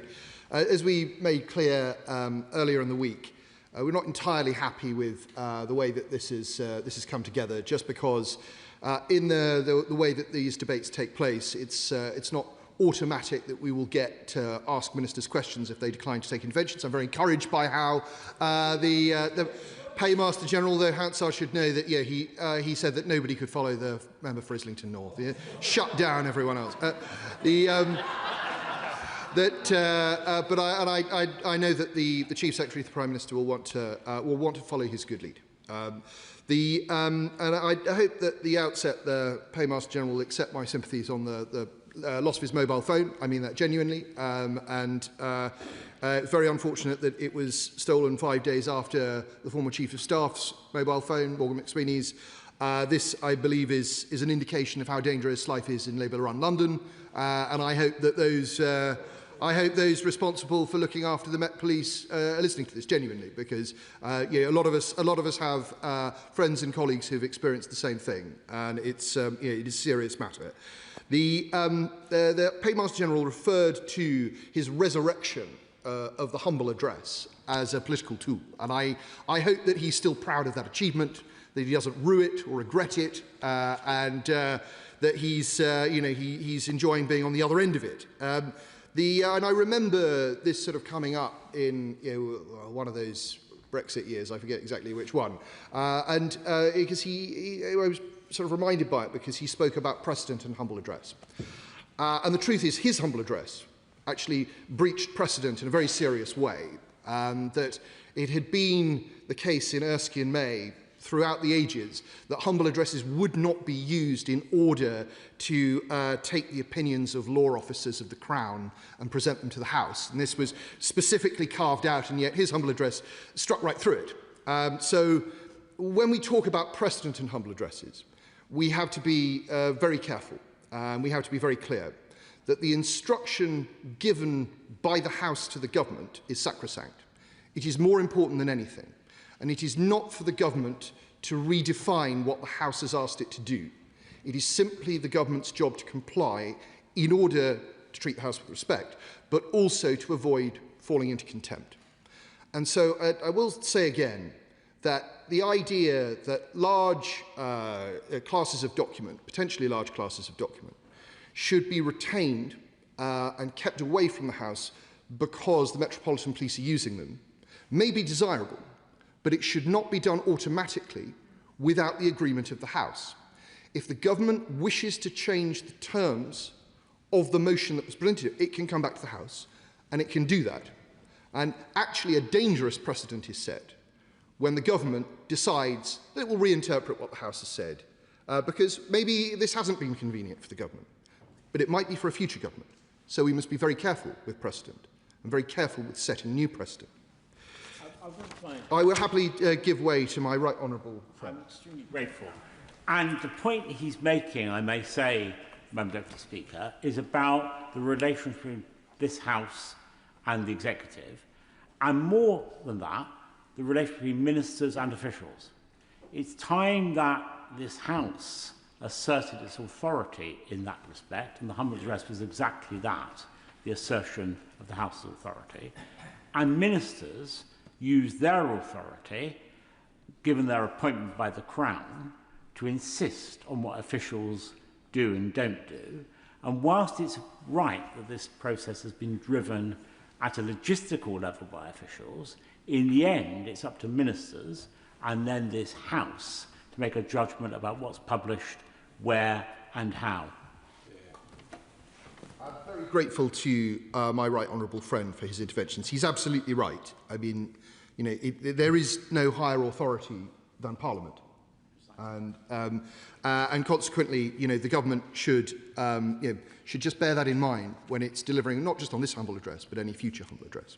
Now, the remarks, I don't wish to go over all of the ground that we've already been over, Madam Deputy Speaker, but there are, I think, clearly some discrepancies between what has appeared in public, what has been said in public, and what has appeared in the humble address. And there may be good reasons for some of those things, but some of them are much harder to explain. I think I'd probably like to start with the information that appeared in The Guardian last week regarding the contents of the ISC's summary document. And obviously, that hasn't appeared in this return, as the Chair of the Foreign Affairs Select Committee has pointed out, and as my right honourable friend who sits on the committee has pointed out.